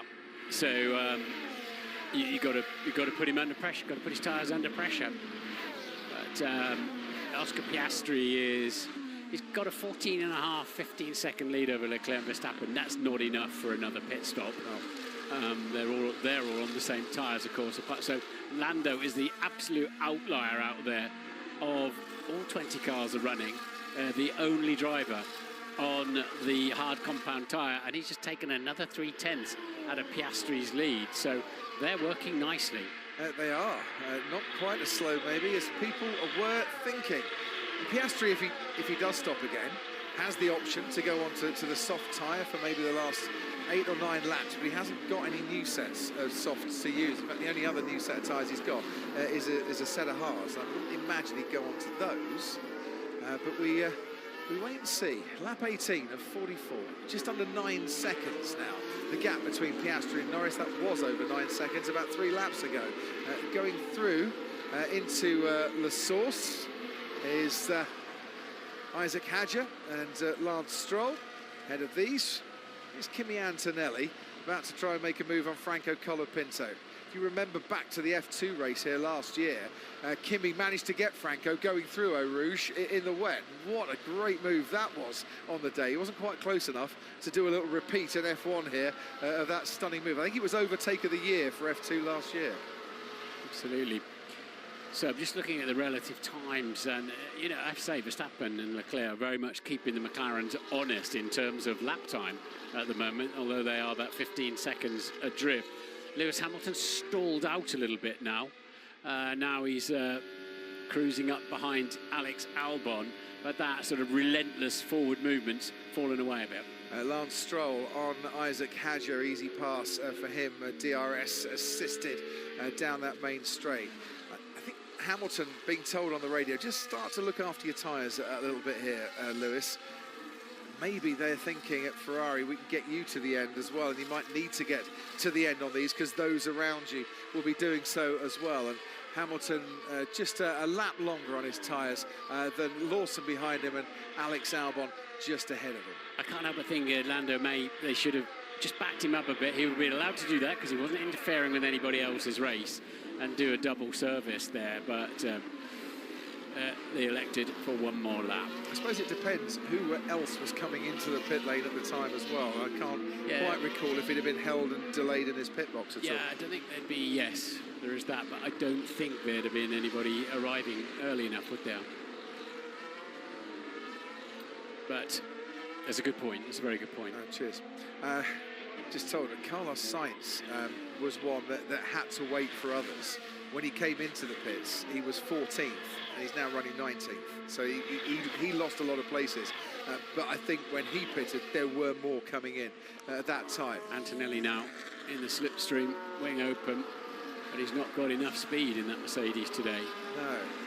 So Mercedes, I did ask, are they running a low downforce wing? And they said, no, we haven't got the car really into the setup window that we'd like today. Antonelli going wide there behind Franco Colapinto. I mean, for George Russell, it's working up in 5th place. But, you know, George Russell struggling with this car at times, and he's got more experience than Kimi Antonelli, who's, as we've said all weekend, is going through a bit of a crisis of confidence. Nico needs to overtake him, man. If not, let me go. Bortoletto thinks he is way faster than his position of 10th would allow if his teammate Nico Hülkenberg got on with it. So could he. But Antonelli will come good eventually. I believe that. And here's Carlos Sainz making a move along that Kemmel straight on Isaac Hadjar, who seems to be struggling out there. Carlos had to lift, so he didn't hit him, and he still managed to breeze past. Norris just took 4/10 out of Piastri's lead. Piastri having to manage those tyres to the end. We're not even at half distance over these 44 long laps of Spa, and Hülkenberg being told to do a bit of synchronised swimming and let Bortoletto through. Yeah, so give Bortoletto the tow down the straight, and DRS behind you. And then before you get to the chicane, make sure that he's ahead of you because he is a faster car currently on track. Let's see what happens. Nico Hülkenberg obliges. The swap is done. And now Gabriel can go and see if he can get Liam Lawson. Right, here's Kimi Antonelli. Franco Colapinto ahead. Pulls out from behind the slipstream, goes wheel to wheel, gets to the chicane. 15th place is his. And he can set about trying to close down Fernando Alonso. That's the sort of thing he needs to start moving through the field, start enjoying himself out on a racetrack. Yeah, slipstream and DRS has given Antonelli the fastest first sector of anybody all race so far. Anthony at Sky Race Control. So we talk about Antonelli here in the fight with Colapinto, but his teammate George Russell is the first driver I've heard actually saying that he's not confident that they can make it through on a one-stopper, particularly with this downforce level, which I don't think is out of the window compared to many other cars out there today. So he's the first driver doubting that. Let's see what others will say. George Russell, who got to the checker flag first here in Spa last year with a one-stop strategy before his car was found to be 1.8 kilos underweight, and he got disqualified from that win. That was brutal, wasn't it, for George? That was a brilliant drive from him that day to ease those tyres all the way for such a long distance, but we'll see if Oscar Piastri can repeat. Now, just remind you, if you've been on wet tyres, intermediates or wets, you're not obliged to use 2 dry compounds. That obligation falls away as soon as you turn a lap on inters or wets. Piastri out in front on the medium tyre. His teammate Lando Norris on the hard tyre, just under 8 seconds behind. McLaren looking for a 6th 1-2 finish of the season. That would be their most since 1988, Proston Senna days, when they took 10. I said Hadjar was struggling out there. He certainly is, and is coming in for a pit stop onto the hard tyre to hopefully go until the end of the race. Franco Colapinto's getting a bit of a sinking feeling, I think, in that Alpine. Antonelli breezed past him. Lance Stroll can't, but he's under pressure once again. Straight line speed, not exactly the strength of that Alpine car. His teammate Pierre Gasly's running in 11th currently. And Oscar, what you're doing looks good. it's your call really on whether we try and get to the end on this tyre or we consider a pit stop for another one. At the moment, I think try to get to the end. I could feel a little bit of sag already, so I think it will be tough to get to the end. Yeah, and that's a sad radio call for him, isn't it? Because basically that will hand being the hard compound being 2 steps harder than the medium here. It's a miss, and we're missing compound. And last time around, he was actually faster than Norris. It's been the first time for several laps now. But of course, he's taking life out of the tyres all the time, especially around here. That's not difficult to do in the long, fast corners. It's very true. But is he in a damned if he does, damned if he doesn't situation where the obvious answer then is, right, go on, push Oscar, give us more pace, open up that gap to Lando, but if the date's starting to come in, you can't do that. Yeah. I mean, we're sitting here with great confidence that a set of hard compound tyres will go to the end, but nobody actually knows, do they? Because they've barely run them all weekend, so... Least of all us. Yeah. Now theoretically, they should. Yes. In theory, they should be slower, much slower than the medium, promoting a 2-stop strategy. But guess what? At the moment, there's about a 1/10 of a second difference lap after lap between Norris and Piastri. Is on board with Lance Stroll. Saw that slight twitch from Franco Colapinto out of La Source. You carry that all the way down the straight. 23 seconds, a full blast, full throttle, and Stroll moves up into 16th. Colapinto relegated another place, and let's go down to 10. Can I just be a bit of devil's advocate for Oscar Piastri? It's your call. It's your call whether we try and make it to the end of the race on this set of tyres that nobody thinks is going to get to the end of the race. How is it his call? I mean, if he wants to drive really slowly and try to get the tyre to the end of the race, but these teams have got strategy mega computers that puts Deep Blue to shame, figuring these things out, Crofty. How is it suddenly Oscar's call if he tries to make it to the end of the race? That medium either will or won't, and McLaren will know that. So what's with all the, it's your call? If I was Oscar, knowing that Lando's on the hard, I'd feel pretty perplexed at the moment. No, it's a championship battle, isn't it, with his teammate? And they're both saying, it's up to you if you want to take that risk or not, because nobody actually knows the answer, whether they'll go to the end or not. Like, nobody thought George Russell could get to the end of the race last year, and he did. Sadly disqualified, as you said. But what they basically say to him is like, in other words, do you want to go hell for leather now and put another set on, or do you want to take the gamble you can get them to the end? But it strikes me, from what he was saying, it's as science says, the medium's degrading fast. Strikes me that Oscar needs to go as fast as he can, and then have a tyre advantage in the closing stages. The trouble we've got at Spa this year is that what the teams call the overtaking delta. How much faster do you need to be on a lap to get an overtake done with the car in front? It's about half a second. It's gone up a little bit this year. Overtaking is not as easy at Spa. We saw that in the sprint race as it has been in previous years. And the DRS effect, which is adding to that half a second, is only about 12 kilometers an hour at the end of the straight, because they're not running maximum downforce on that rear wing. So I suppose it's your call, Oscar, because we're going to put you into a situation, if you pit, where you're going to have to get some overtaking done, and that might be on your teammate, who's your championship challenger, and you might be losing 7 seconds to him. Yeah, so if Oscar pitted now, he'd be 11 seconds behind on fresher tyres, as you said. Which tyres are you going to put on? So, if he has got a tyre advantage, then he's got plenty of time to do that overtake. But if they're going to, they've really got to make a decision, haven't they, quite early doors. Do we actually take all the performance out of these tyres and make a stop? We remember, Antoine, not just when we come to Spa, but particularly when we come to Spa. Pierre Gasly leading a run around the track in memory of Antoine here on Friday night, and it's great to see his mother, Antoine's mother, here along with Pierre's, watching on in the garage. He was a brilliant, brilliant talent who was taken from us way, way too soon. And there is Pierre Gasly into La Source, ahead of Yuki Tsunoda and Ollie Behrman and Fernando Alonso, and so many drivers joined Pierre for that run on Thursday as well. It was brilliantly attended. It was superb.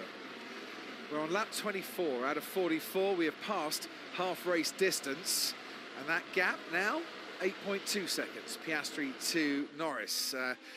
Oscar Piastri just put in the fastest lap of the race, but I dare say he needs to open it out by about 3 or 4 tenths a lap in the next 8 or 9 laps to make a second stop strategy work, with his teammate actually driving a pretty solid race behind. This is intriguing and it's fascinating, and I have no idea which way this is going to go between now and the checkered flag. And with Leclerc, if Leclerc and Verstappen stay in the 146s, they don't really open a pit stop gap up for Piastri at the moment. Not quite.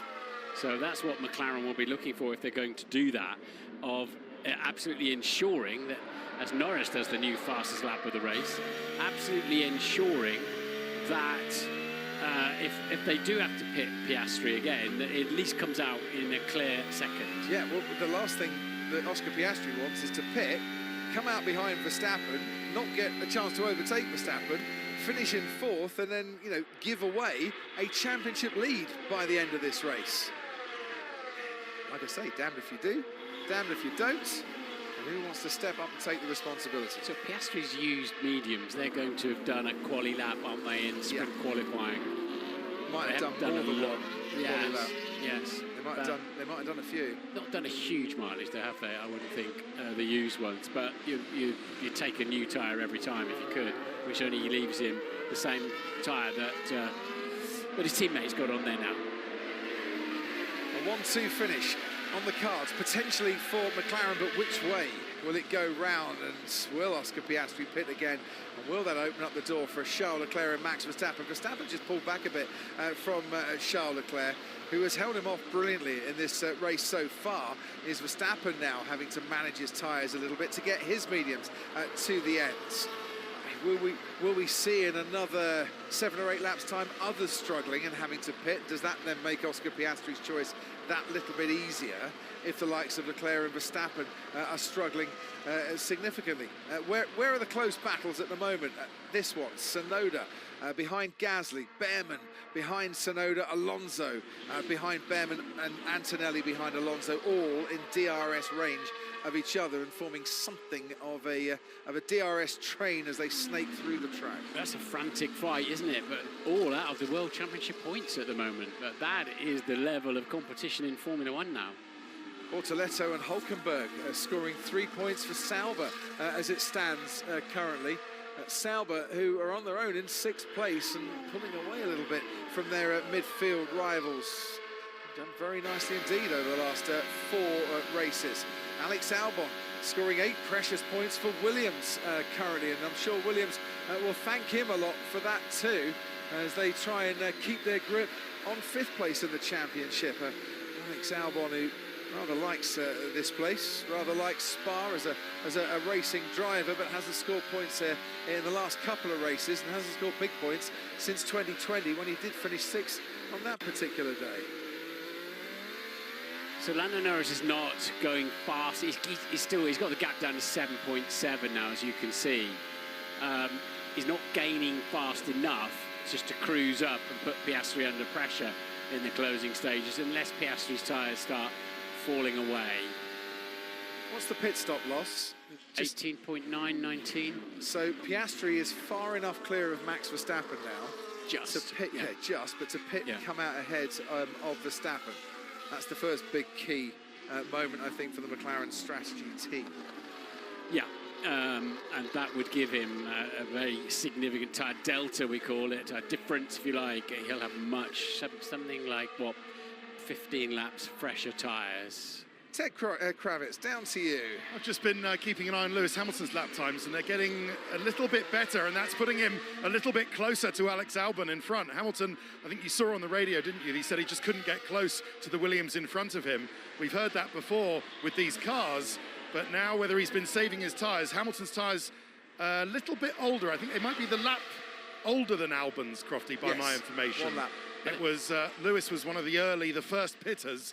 But so bearing that in mind, he's got to keep them in good shape. But he's closing gently on Alex Albon. Norris has had an adventure somewhere. He had a lap time deleted, so he's been off the track, and the gap is now 9.1 seconds. So all of that good work since he came out on these tyres, he's just lost it all. With there's something. It was turn 10. Yeah, Puon. Yeah, so, okay, so he's run wide in this corner here then, and hurt his pace by over a second. Yeah, so the gap, 9.3 seconds between Piastri and Lando Norris. I don't think it was a big moment, but it will have cost him time. It's whether it cost him too much in terms of his tyre deck or not. Well, he did a 47.6 instead of a 46.4, so it cost him 1.2 seconds. Here comes Antonelli on Fernando Alonso. Youngest driver on the grid, oldest driver on the grid. Youth wins out on this particular occasion. Moves up into 14th now behind Ollie Behrman in the Haas, his fellow rookie and, of course, teammate last year in the world of F2. Oscar Piastri's gained a couple of tenths on Lando Norris in this particular lap as well, as we can see the replay once more of Antonelli. Even though Fernando Alonso had DRS, Antonelli still had way more pace going into Le Coleman a bit later on the break as well. That was very nicely done. Andy Cowell, the team principal at Aston Martin, sadly for him, seeing his drivers down in 15th and 16th here today. Hopefully we'll get a replay, but yeah, I think what Lando's done is a little bit of a wall of death around the outside of that curb on the outside of turn 10 Pouhon corner. So yeah, it undid a lot of very good work and just gave Piastri a little bit of breathing space. Yeah. These margins could be crucial, to be honest. We said that Lewis Hamilton backed off a bit from Alex Albon. A couple of laps time, and Hamilton now picking up the pace and setting his best lap of the race, and he could be in time for an overtake. Yeah, as I said, as soon as he got within the turbulent air of Albon's car, remember he put his... And Sainz has now had a final warning for track limits as well. So otherwise he'll be getting a 5-second penalty if he does that again, and he is in 19th place. Yeah, as soon as Lewis got somewhere near the turbulent air coming off the back of Albon's Williams, he stalled out a little bit. He has a touch. He needs to get within DRS range, and he's lost a tenth to Alex Albon on this particular lap so far. As we watch the struggles of Fernando Alonso out on track, making his way down towards Rivage, and he's losing touch, isn't he, with the cars ahead of him, the battle that's going on for 11th place that Pierre Gasly is currently heading. It was 5 cars, it's now 4 that are involved in that particular battle, and right at the end of it is Kimi Antonelli, who's got Ollie Behrman very much in his sights. And Yuki Tsunoda lost out in the pit stop rounds, now down in 12th place, which is kind of where Yuki Tsunoda has found himself a little bit too often during the course of his Red Bull experiences so far. Finished 12th in Canada, if I remember rightly. Lando giving himself a good talking to. He's into the 1:45s now. Just took half second out of Piastri's lead. Lap 29 of 44. Lando Norris with a new fastest lap of the race. Is Oscar Piastri able to make those mediums go to the end of the race? What's the tyre update, Anthony Davidson? Yeah, it's all quite interesting, Crofty. They're saying from our side, the tyres look good. This is to Piastri. The tyres look good. What's your feeling? And he just replied, so calm. You'd think he's in his bathtub or something. Just, yeah, good. That's what it says. Yeah, I can't believe how calm he can be whilst leading a Grand Prix. It's quite remarkable stuff. So he feels good on those medium tyres. He hasn't said much about the wear, but he's definitely still performing well, and yeah, that you feel like it really swung the confidence towards the Piastri's side of the garage with that small mistake. I've seen it. It was a small mistake from Norris in Pouhon where he just went off circuit back on, but yeah, those 2 seconds that he gained from that really helped. Just keep listening. See how calm he is now. On the last lap, Lando Norris was half a second quicker, and on this lap, he's already taken 2 tenths out of Piastri as well, and there's no back markers involved in that time gap coming down. Sometimes you just got to watch the clock a little bit as well, Martin, and not just the cars out on the track, to try and understand what is going on out there. But yeah, another 2 tenths there or thereabouts, and Norris has got the gap down to 8.5 seconds. Yeah, and quite clearly, unless something dramatic happens, this race will go to its full 44 laps. Yeah. It's still got over an hour left on the official clock. So with 2/3 of it done, at least, And yeah, so we will have a 4 points race. The other thing, of course, is that no one really would want to come in unless they really, really have to at the moment, in case there's a safety car too. Yeah, and you're wasting 10 seconds, aren't you? On board with Lewis Hamilton, guess what? He's in DRS range on Alex Albon. Hamilton has made up a lot of places after starting from the pit lane, and there's a top 6 finish still on for him as he reaches the end of the Kemmel Straight, still behind that Williams, but well within closing distance now in the next couple of laps. This has been a really solid drive by Lewis. I'm sure not still, even if he gets to the top 6 where he wants to be, but showing that he can still get some overtakes done as Fernando Alonso pits for a second time in this race to put on some medium tyres. A second set of medium tyres for Fernando Alonso, so they didn't get too far, did they? They went from 11, they did 18 laps for Fernando Alonso. So you have to say Piastri's doing a sensational job with his out front. Ted, what can you tell us? It was a slow stop for Aston Martin. Don't know if they picked that up on the feed. It was this little, the right rear had gone on and then gone off and then gone on again. So it was a second or so slow. And now Mercedes are getting ready to receive one of their drivers. Of course, both of them on the medium as well. And Lando Norris sets another new fastest lap of the race. And the only driver lapping in the 1:45 currently. This was the moment 2 laps ago at Pouhon. Not big, not dramatic, but it cost him half a second. 1.2 it cost him. He did a 47.6. And he'd been doing 46.4s before that, so it took a little wobble on the way in. He had to counter steer and correct the slide, and that without that he would now be 6, 7, into the 6s behind Piastri and starting to. If he wants any chance to win this Grand Prix, he's got to make Piastri punish his tyres harder. He has that 1.2 second. Watch that by the end of this race. That could be the margin. The way that the gap's coming down could quite easily be the margin. 13 laps to go. Lewis Hamilton closing in on Alex Albon once again. If Norris keeps taking 3 or 4 tenths out of a lap, that 1.2 seconds could be very, very crucial. Antonelli comes in for a fresh set of tyres. Yeah, he got his medium 17 laps, so Sainz has already changed his as well. So the midfield are not getting their tyres anywhere near as far as Oscar Piastri needs to. But the difference between how the midfield team's tyres are performing and the man who's out clear in space with no turbulent air coming, quite dramatic. I'm sure. And a better car, a better handling car that's, and you always look after your tyres if you've got more downforce. Very true. Fernando Alonso now a lot closer to Kimi Antonelli. Both have stopped twice in this, and as it stands, a 16-point advantage for Piastri to take into the Hungarian Grand Prix next time out. He currently leads the championship by 9 points from his teammate. If Norris can get ahead, that 16 points would go down to just 2 points. There's a big swing coming Lando Norris's way if, and it's still a big if, he can get past Oscar Piastri. Sainz and Colapinto in 18th and 19th. Now the fastest drivers on the track with the fresh tyres. With the fresh tyres. So it tells you. That also tells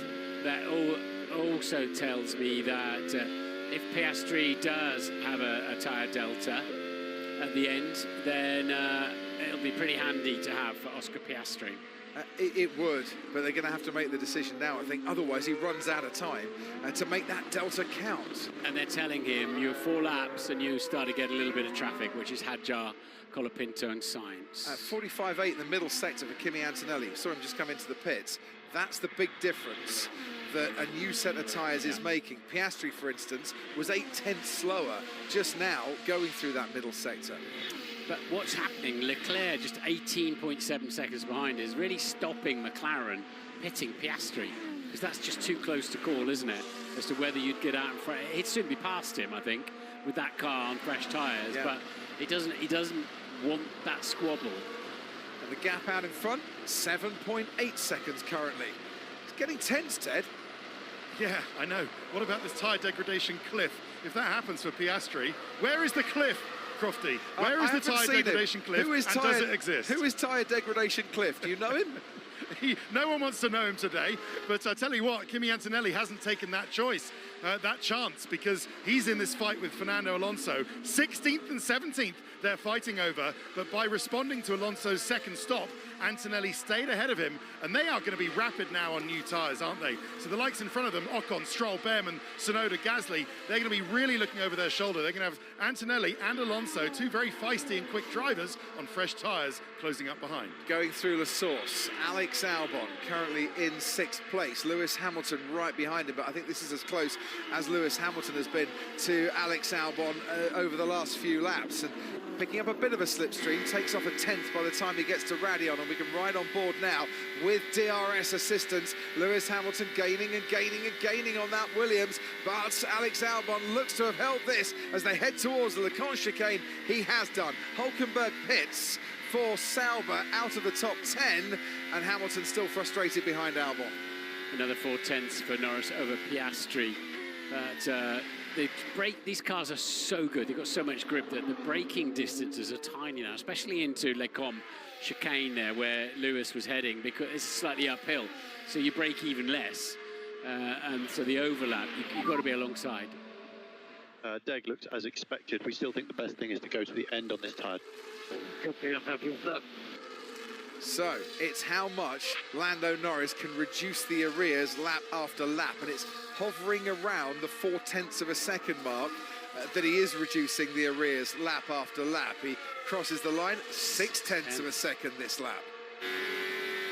Yeah, that's the kind of gain he needs if he's going to be anywhere near the back of his teammate at the end of the race. So stay tuned, because that's going to get close. You're right, that 1.2, 1.3 he lost might just be the difference. But you know, it's because he's pushing so hard. This is why he went wide.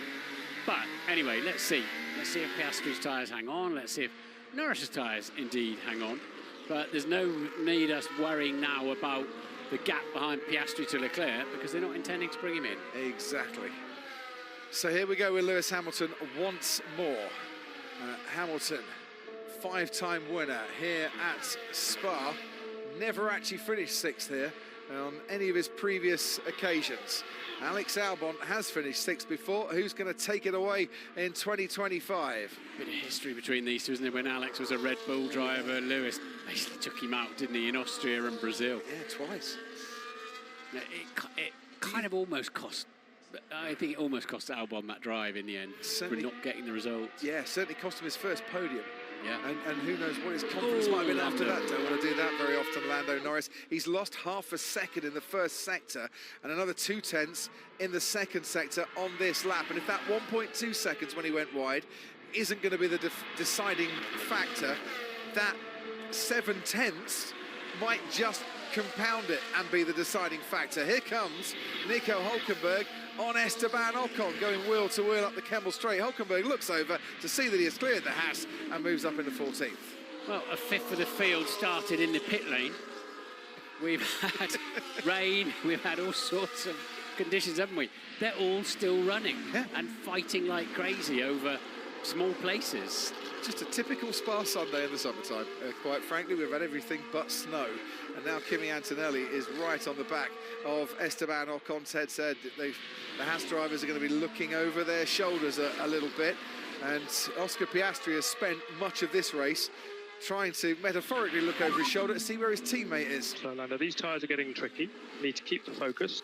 Don't push the braking as hard as we have been. You're naturally quicker. Coaching that Anthony Davidson was alluding to a little early on. Yeah, basically your hard compound tyres are beginning to give up a bit of grip. It's costing you time now. It cost him 0.8 of a second on the previous lap with that mistake. So don't overdrive it. Recognise you're starting to lose some mechanical grip. All fair enough, all good advice. What is not hampering the fight in front are any back markers here today, such as the lack of a massive pace difference between the leader and Isaac Hadjar, who's currently running last. Hadjar is close-ish to Oscar Piastri, but he's not going to have to come up a load of back markers to try and navigate round that could slow him down as well. And Leclerc has an answer for anything that Verstappen's been able to throw at him, hasn't he? And that gap of 2.2 has almost been static for the last few laps. Kimi Antonelli behind Esteban Ocon. I dare say for not a huge amount longer. He's picking up a slipstream. Ocon forces him round the outside, but Antonelli had that covered, almost expected it. Ocon's going to fight this back and retake the place by the time they exit the chicane. Nice from both drivers on both counts there, but it's Ocon who wins out. Yeah, Antonelli got a little bit hot into the left hand and had to sort it out and lost a lot of momentum. Flavy in the back of the garage, Savvy on the track from Esteban Ocon. So let's just have a quick look here at what happens. In goes Kimi Antonelli and then just gets on the exit onto a little wet patch, maybe, taking a bit of curve. And the serrations of the curb just rattle the car wide. And Toto Wolff will put that in the memory bank for the next debrief. And Antonelli will come back on the next lap and have another go, I'm sure. Right, back to the fight out in front. Previous lap, another 0.6 of a second. Lando Norris takes out of Piastri's advantage. But in effect, with those two mistakes, into La Source and wide at Pouon, he's lost 3 laps of his gaining time on Oscar Piastri. He has, but he's pushing so hard. Yeah. But you're right, those mistakes have cost him. He probably should have been within 5 seconds now, but he isn't. If he can still take half a second a lap out, it's still nowhere near close enough, is he? Well, that's you take 3 laps out of the equation here. If he was down to 5 seconds, the way he's gaining on Oscar at the moment, this could be on. Yeah, could be, because as I said a long time ago, he's got to put Piastri under pressure, and that would have been the difference. But that's another 0.6 of a second he's gained on the previous lap. Yeah. It's through the middle part of the lap where all the tricky corners are, and it looks as if Piastri is beginning to struggle for pure grip from his mediums.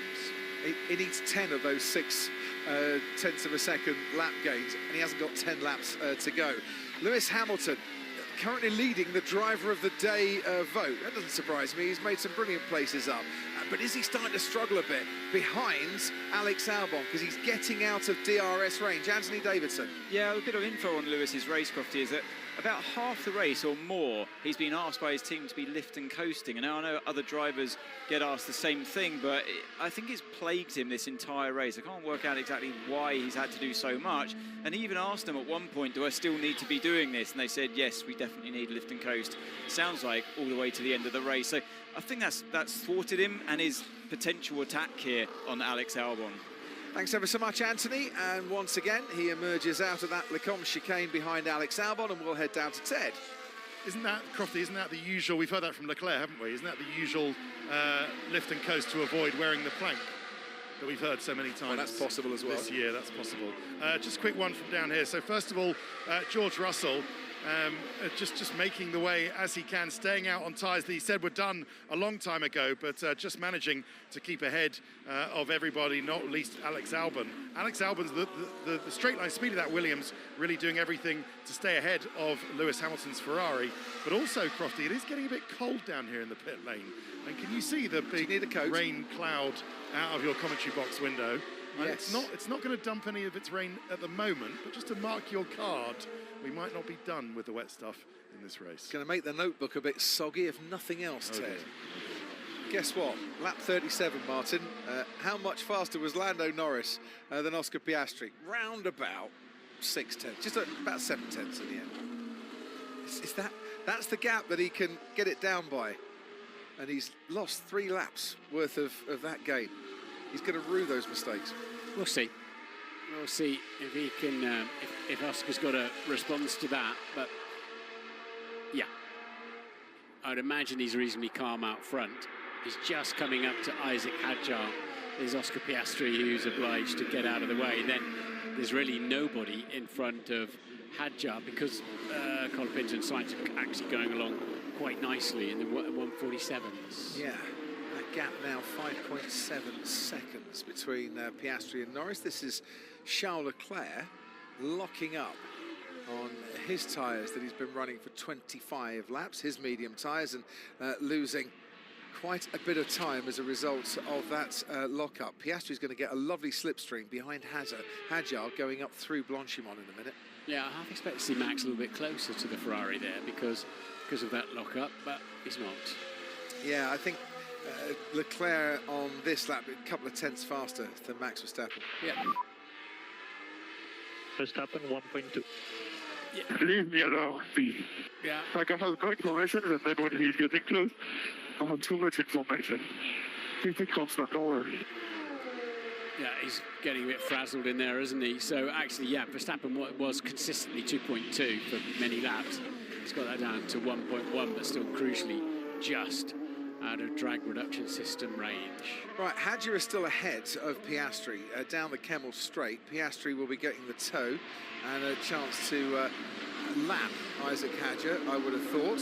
He's had some blue flags waved his way, but as they go into Les Combes, he's still actually ahead of the McLaren driver. Now, this is where, in the middle sector, Piastri is going to start to just to be slowed up a little bit, I think, by the back marker, but he's now through, and he's now through at Rivage. So we'll see how much time that's cost him on this lap. And look, the gap now 5 seconds between Piastri and Norris. Yeah.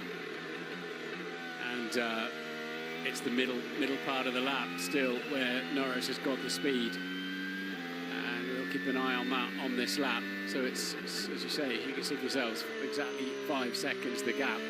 They're well clear of anybody else. And Leclerc still managing to keep Verstappen at bay.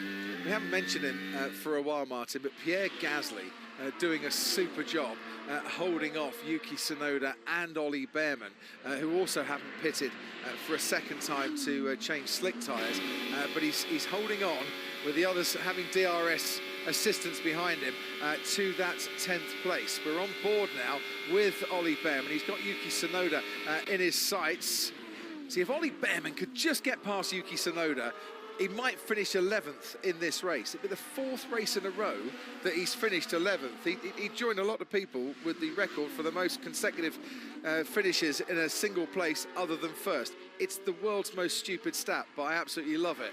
And he's just one more place off joining the record holders. 4.7 seconds now. Norris is catching Piastri very quickly indeed. 5 to go, including this lap. Of course, what he will now come up against is Isaac Hadjar, which might just delay him by a couple of tenths or 3 tenths or so as they reach the ends of the Kemmel Straights. But what he has got, Lando Norris, as well, is the advantage of the hard tyre. More durable, lasting longer. Piastri nursing a bit his mediums towards the end of this race. We're on lap 40.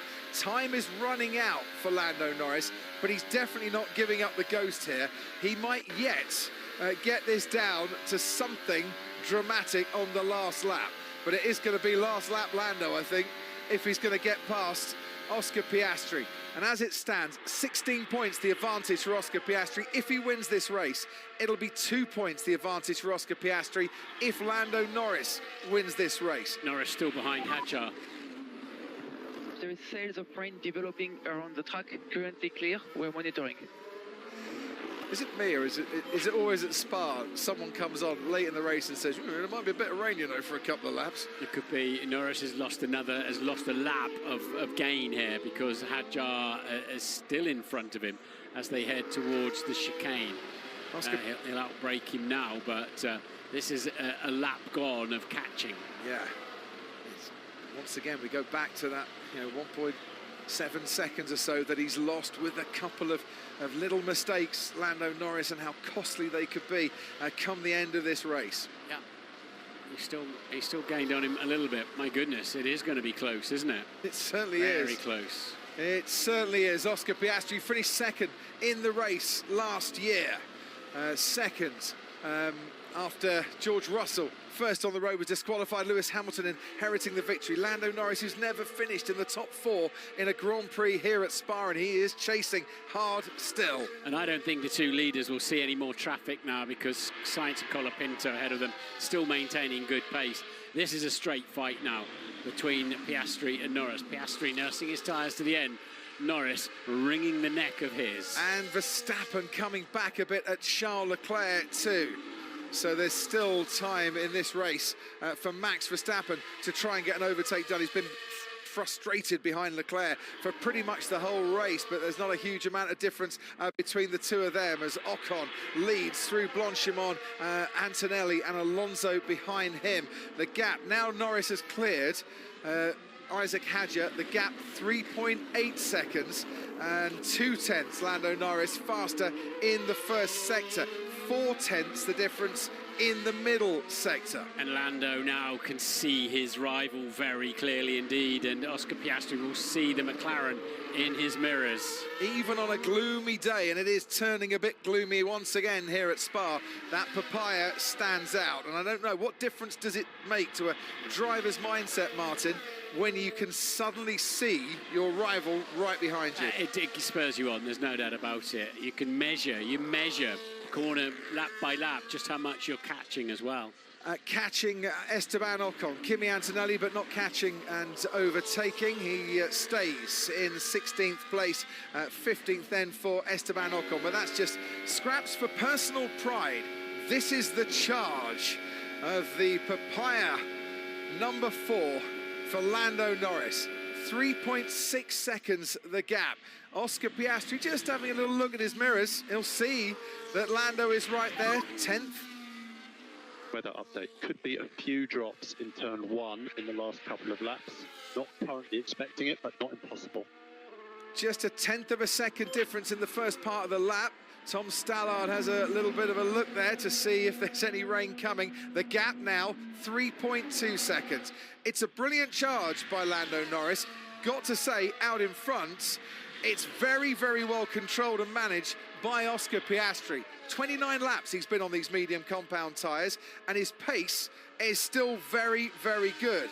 Norris on the hard tyre, picking up the pace, having switched on to what has turned into, Martin, a much better race tyre than anyone was expecting. Yeah, those two little errors, we talked about them, but he'd have been really into his slipstream and his DRS by now, but hey-ho, they happened.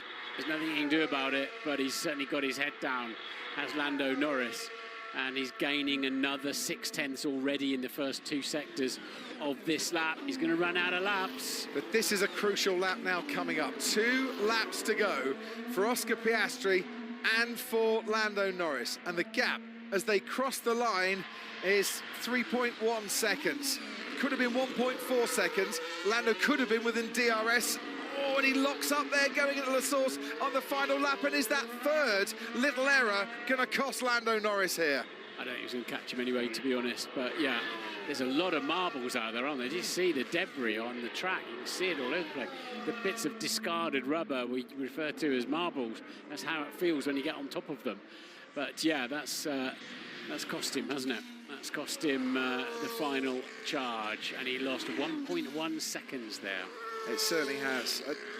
I'm going to go back, Martin, before we go to Hungary, listen to the team radio and hear how calm Oscar Piastri, I'm sure, has been throughout this race on the team radio. But it's another solid drive from this young man as Jackie Ickx, what a brilliant race winner, Formula One driver and all-round character, is ready to wave the checkered flag here. And looking like he's going to wave it to Oscar Piastri, who can now see he's got a margin of 5 seconds. He's solid, isn't he? He's unpenetrable sometimes, Oscar Piastri. He neither gets flustered and excited or gets too down and depressed. Yeah, and I've said it many times already this season, that calm head of his, when it comes down to the championship showdown, is going to pay such big dividends for him. When the rain was coming down, and we were having a chat in the commentary box, we were talking about music legends who have been on the grid and the tributes that have been paid this week. But Formula One's own Aussie on this Sabbath Sunday in Spa starts his final lap, and he's been on song today, and he's going to take the headlines, and he will deserve them too. His last 2 laps, Oscar Piastri, have been personal bests. He was saving some grip in case he needed it. He didn't.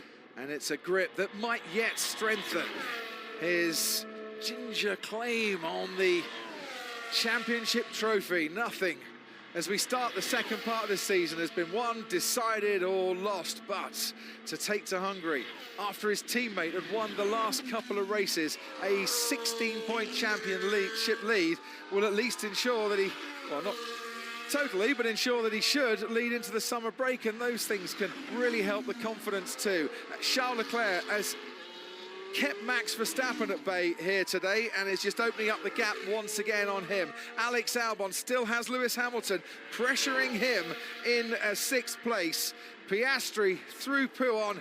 Just a few more corners to go now for a man who has been rock solid and has made this strategy work, and that overtake he did on the first lap, so crucial. Yeah, absolutely. Gave him the lead, gave him clear air, gave him pit stop priority, and then he's eked the grip out of these tyres when nobody else could get the medium compound tyres so far, so fast. But Leclerc and Verstappen have done exactly the same thing, same strategy, but they're 20-odd seconds behind him. Oscar Piastri on a 30-race scoring streak, promoted to second place here last year. He's gone one better here at Spa this year, and he's done it all by himself. Oscar Piastri wins the Belgian Grand Prix, and it is Lando Norris home in second place for a sixth 1-2 finish of the season for a dominant McLaren team. High fives aren't enough. It's high tens for Zach Brown on the pit wall. Charles Leclerc will pick up a fourth podium in sixth Grand Prix. It's a super drive from him. And those 3 milliseconds that he pit Max Verstappen to snatch third place in qualifying yesterday might just have paid dividends here today. Comes home to finish on the podium. Max Verstappen in fourth. Lewis Hamilton is pushing Alex Albon all the way to the line as George Russell crosses that line. Alex Albon holds on to sixth place, just 0.7 of a second between himself and Lewis Hamilton. Points for Liam Lawson, 2 and 8. Great afternoon, really good. Let's go. Really good job, mate, really good. Nicely done. Nicely done. He's very happy with that, I can assure you. Third points finish in 6 races for Liam Lawson. Gabriel Bortoletto for a second points finish in Formula 1 for him. And Pierre Gasly holds off the rest to finish 10th. And Ollie Behrman joins a list, ladies and gentlemen, of Nelson Piquet, Heinz-Harald Frentzen, Michele Alboreto, Lewis Hamilton, Mark Webber, Nico Rosberg, Valtteri Bottas and Robert Kubica for the most consecutive place finishes in a single place other than first. And it's 11th for him here, and he's done it 4 times in a row. That's his claim to the record books. I'm sure this man will have a claim on the record books for many, many wins, poles, possibly championships to come. Piastri's day here. Yeah, it was a brilliant drive, well deserved, and it'll be interesting to hear about that battery stuff from Lando Norris in the opening laps. But I think on that start, he telegraphed it very early, didn't he? And Oscar just stayed with him, got in his slipstream, and was able to take the lead and then control the race from there. Lando would have had a chance. I mean, coulda, woulda, shoulda. Without those 3 slip-ups, he would have had a chance to get into a DRS range to try and make an overtake on his teammate. Yeah. Yeah, if it had a totally faultless drive, without the 3 errors we saw, you're right, he'd have been right on his gearbox. And this man had Max Verstappen on his gearbox all the way through it and survived to take a podium and finishes third here. Charles Leclerc for the 3rd year in a row. It's been a reasonable day for Ferrari, hasn't it? Lewis out of the pit lane gets a 7th. Charles on the podium again, as you say. George Russell, kind of no man's land, wasn't he? But he's still there in 5th place. Alex Albon, fine drive for Williams. And then Lawson, Bortoletto, and Gasly taking some points too. Salesforce driver of the day, Lewis Hamilton, started in the pit lane, came home to finish in 7th, and taking a large percentage of the voting there and doing a large percentage of the overtaking on the track as well. And good to see it was too. George Russell, since his win in Canada, doesn't have a top 4 finish. Kimi Antonelli, since his podium in Canada, doesn't have a point-scoring finish. Kind of shows you, I think, with both struggling there, that it's not just about the driver. The car might be partly to blame. I think Yuki Tsunoda will be very disappointed with that, because he seemed much happier, didn't he, with the car, the upgraded floor, and his qualifying performance was way better. This was the final lock-up for Lando Norris, and that cost him another 1.2 seconds. So if it was 1.7 seconds that he lost before then, that's now, well, 1.7, 2.9 seconds. He would have finished half a second behind Piastri, but crucially he would have had DRS on the last lap to make a go for it and a possible overtake. All ifs and buts and maybes, and we'll roll on now to the next race, but that's the facts for Lando Norris today. Here's Jolyon Palmer with the microphone. Charles, fantastic drive to get Ferrari back to a podium. I'm guessing with the car that you had today, you were thinking the rain might not suit you and you had to really work in that first stint. How was it with Max behind on the Inters? Max was behind the whole race within 2 seconds, so it's never easy. I knew that the first part of the race was the trickiest one for us because we maybe didn't have the downforce that the McLaren or that Max had, as they compromised a little bit the qualifying to be better in the rain today. But luckily it dried up pretty quickly, and then the pace was good. But still, Max was right behind all the whole race. So I'm pretty happy that we managed to keep that third place. Yeah, you pitted the same lap, and the crew did a great job to get you back out ahead of Max again. And then the fight continued. We did see it close up. We have Brian on the radio telling you it was 1.2 seconds suddenly, and you wanted to be left alone in that moment. How is it when you've got Max chasing you, even in the dry there, knowing that a podium here is a great result for Ferrari? Yeah, I mean, obviously the pressure is high, especially in those conditions, because as soon as you are 10, 15 centimeters out the right line, then it's wet or greasy, and then you can lose the line and do a very big mistake. So at one point I just told Brian to leave me alone, but yeah, obviously he's trying to give me the most information. Sometimes I need them. Today I didn't, and I let him know. And upgrades on the car. Budapest next week, not a sprint race, hoping for a little bit more? I hope so. I mean, honestly, we've had what we expected with this upgrade, and that's really positive. We need to keep learning about how to maximize this new upgrade. It's still pretty new, but it's a good first weekend, and I'm happy that we are on the podium to thank the whole team back in Maranello. So, but we keep pushing, and hopefully we'll put soon a bit more pressure on the McLarens. Yeah, great job. Brilliant recovery this weekend. Well done, Charles. Thank you, Rush. Lando, second place today. Really tricky conditions out there. I mean, we got to start with the start. Intermediate tyres, and just looked like a difficulty to find that grip, and in an instant the lead was gone. Yeah, I mean, Oscar just did a good job. Nothing more to say. Committed a bit more through Eau Rouge and had the slipstream and got the run. So yeah, nothing to complain of.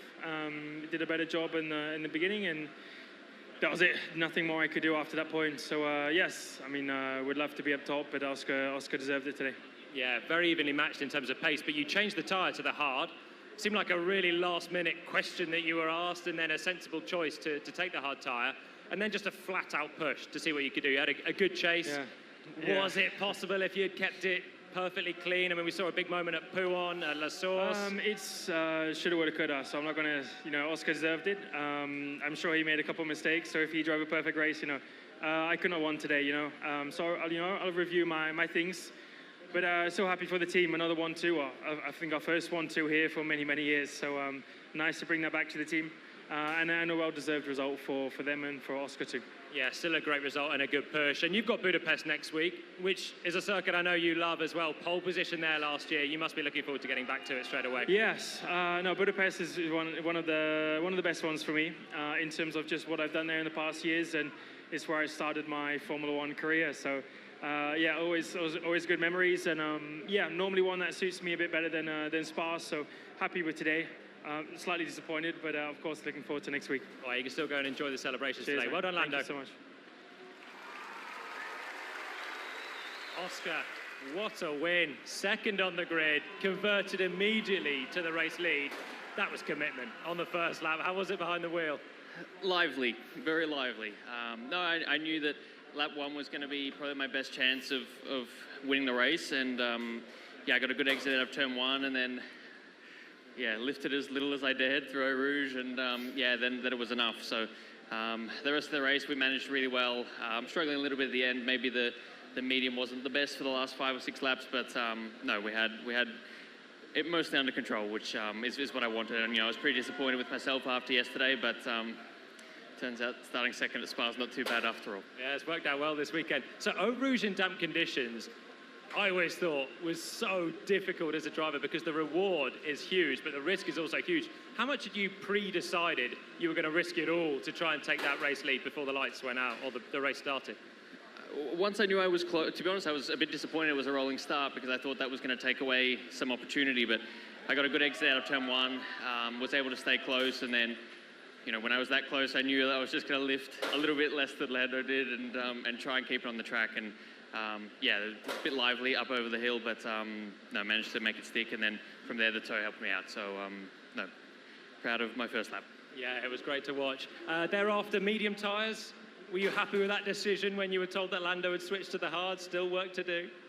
I mean, I kind of had the same plan if I was going to be second. So no, I kind of knew that was going to be a likely decision for him. I think for me, the medium was the safest tyre to be on at that point. You never know if someone's going to crash and there's a safety car, and then at that point you want a medium for the restart. And also the medium seemed pretty good in the sprint yesterday. So I think it didn't make too much difference.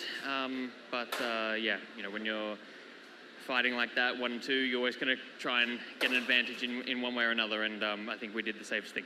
And Budapest, I know it's a good track for Lando, but it was your first win last year, so happy memories to return to very soon. Yeah, definitely. It's going to be my first win last year, so I'm looking forward to getting back, and hopefully we can continue the momentum, because this weekend the pace has been incredibly strong. Yeah, go celebrate first. You deserve Thank it. you. Well done. Oscar Piastri, the race winner. It's amazing, isn't it? 12 months ago, he picks up his first win in Formula 1, and he continues now to be leading a world championship, has a 16-point lead at the top and looks absolutely rock solid out in front. Oscar Piastri, as he picks up his 8th win now in Formula 1. Yeah, no doubt about that. And without that penalty, he had a great chance of winning the British Grand Prix as well. And I think also importantly, he's now 81 points ahead of Max Verstappen. So that's over 3 race wins ahead. With 11 to go, and so even if there's a bit of a scrap or they end up running into each other, they've got it really very much. I think this race confirms it's Piastri versus Norris for the World Championship. And that's the argument, Martin, as well, as to why McLaren are absolutely right to let both of their drivers race against each other freely, because the competition is such a long way behind. Is he signing the bottle to his granddad there? I think he is. Well done. This one, the Constructors' Championship, and this is important as well, but McLaren are a long, long way clear now. 2:48 for Ferrari, 5:16 for McLaren. Lando had a lot of wheel spin coming out of La Source, and I think that's what gave, I know that's what gave Piastri the impetus and the knowledge that he was there. It was the wheel spin. Well, that makes me feel a bit better about yesterday. I would say that was part of my plan, but well done everyone. Car was mega once again. What a day. Thank you very much. Very much appreciate it. Let's go. Both races this weekend, one from second place on the grid. It does seem to be the sweet spot, doesn't it? It gives you that slingshot up into turn 5. Yeah, worst pole of the year, I think, is what Oscar said. Yeah, for me the only problem is the bouncing. Yeah. And I'm bouncing, and then Nice. Nice.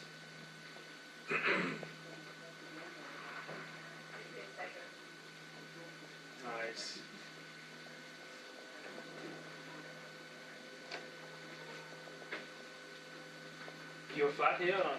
Oh no. Were you? No. Fuck, she must be there. Yeah. I'm surprised it was so much.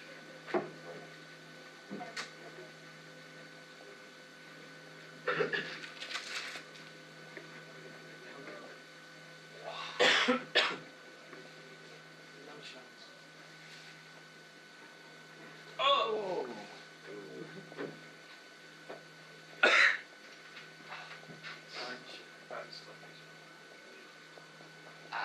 That's not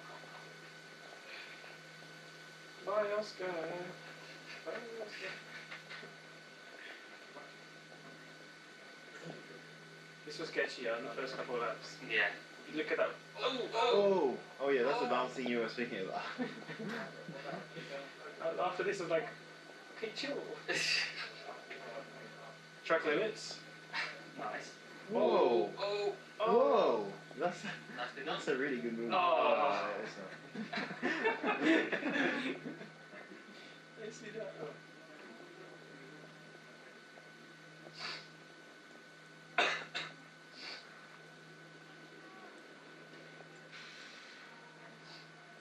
There was a couple laps where you had like lost a bit more time. Yeah. Words of the day from the Cool Down Room podcast. Nice, whoa, woo, ah. I think that's what I gleaned from that.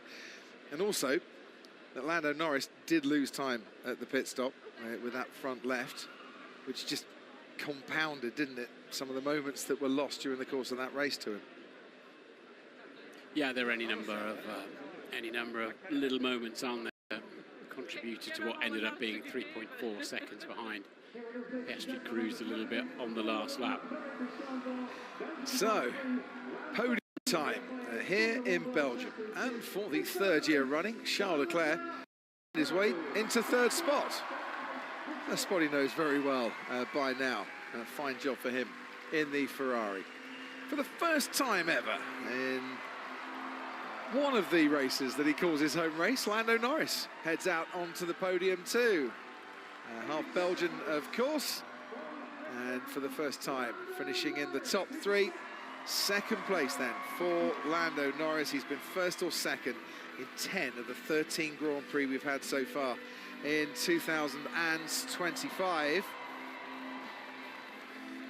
For the first time in 5 races, started on pole today and didn't come home to complete the victory. The victory went for the man who started alongside him on that front row, an 8th win in Formula One for this man from Melbourne, Oscar Piastri. A 31st race in a row where he scored points to. Wow. Yeah, it's that kind of consistency that wins championships.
used to hearing the national anthem, God Save the King, for McLaren.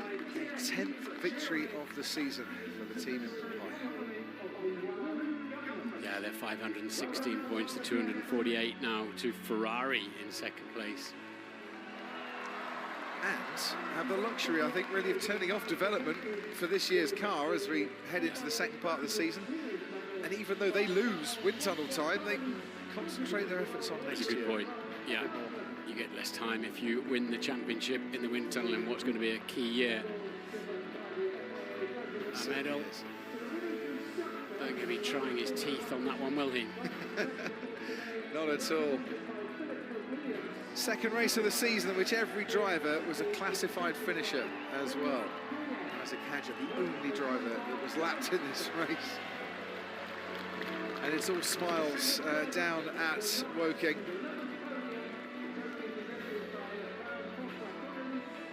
Promote sustainability and reflect the sustainability that is going on in this region with the trophies. Norris, yeah, might be thinking what if today. Yeah, I think he will. Like you said,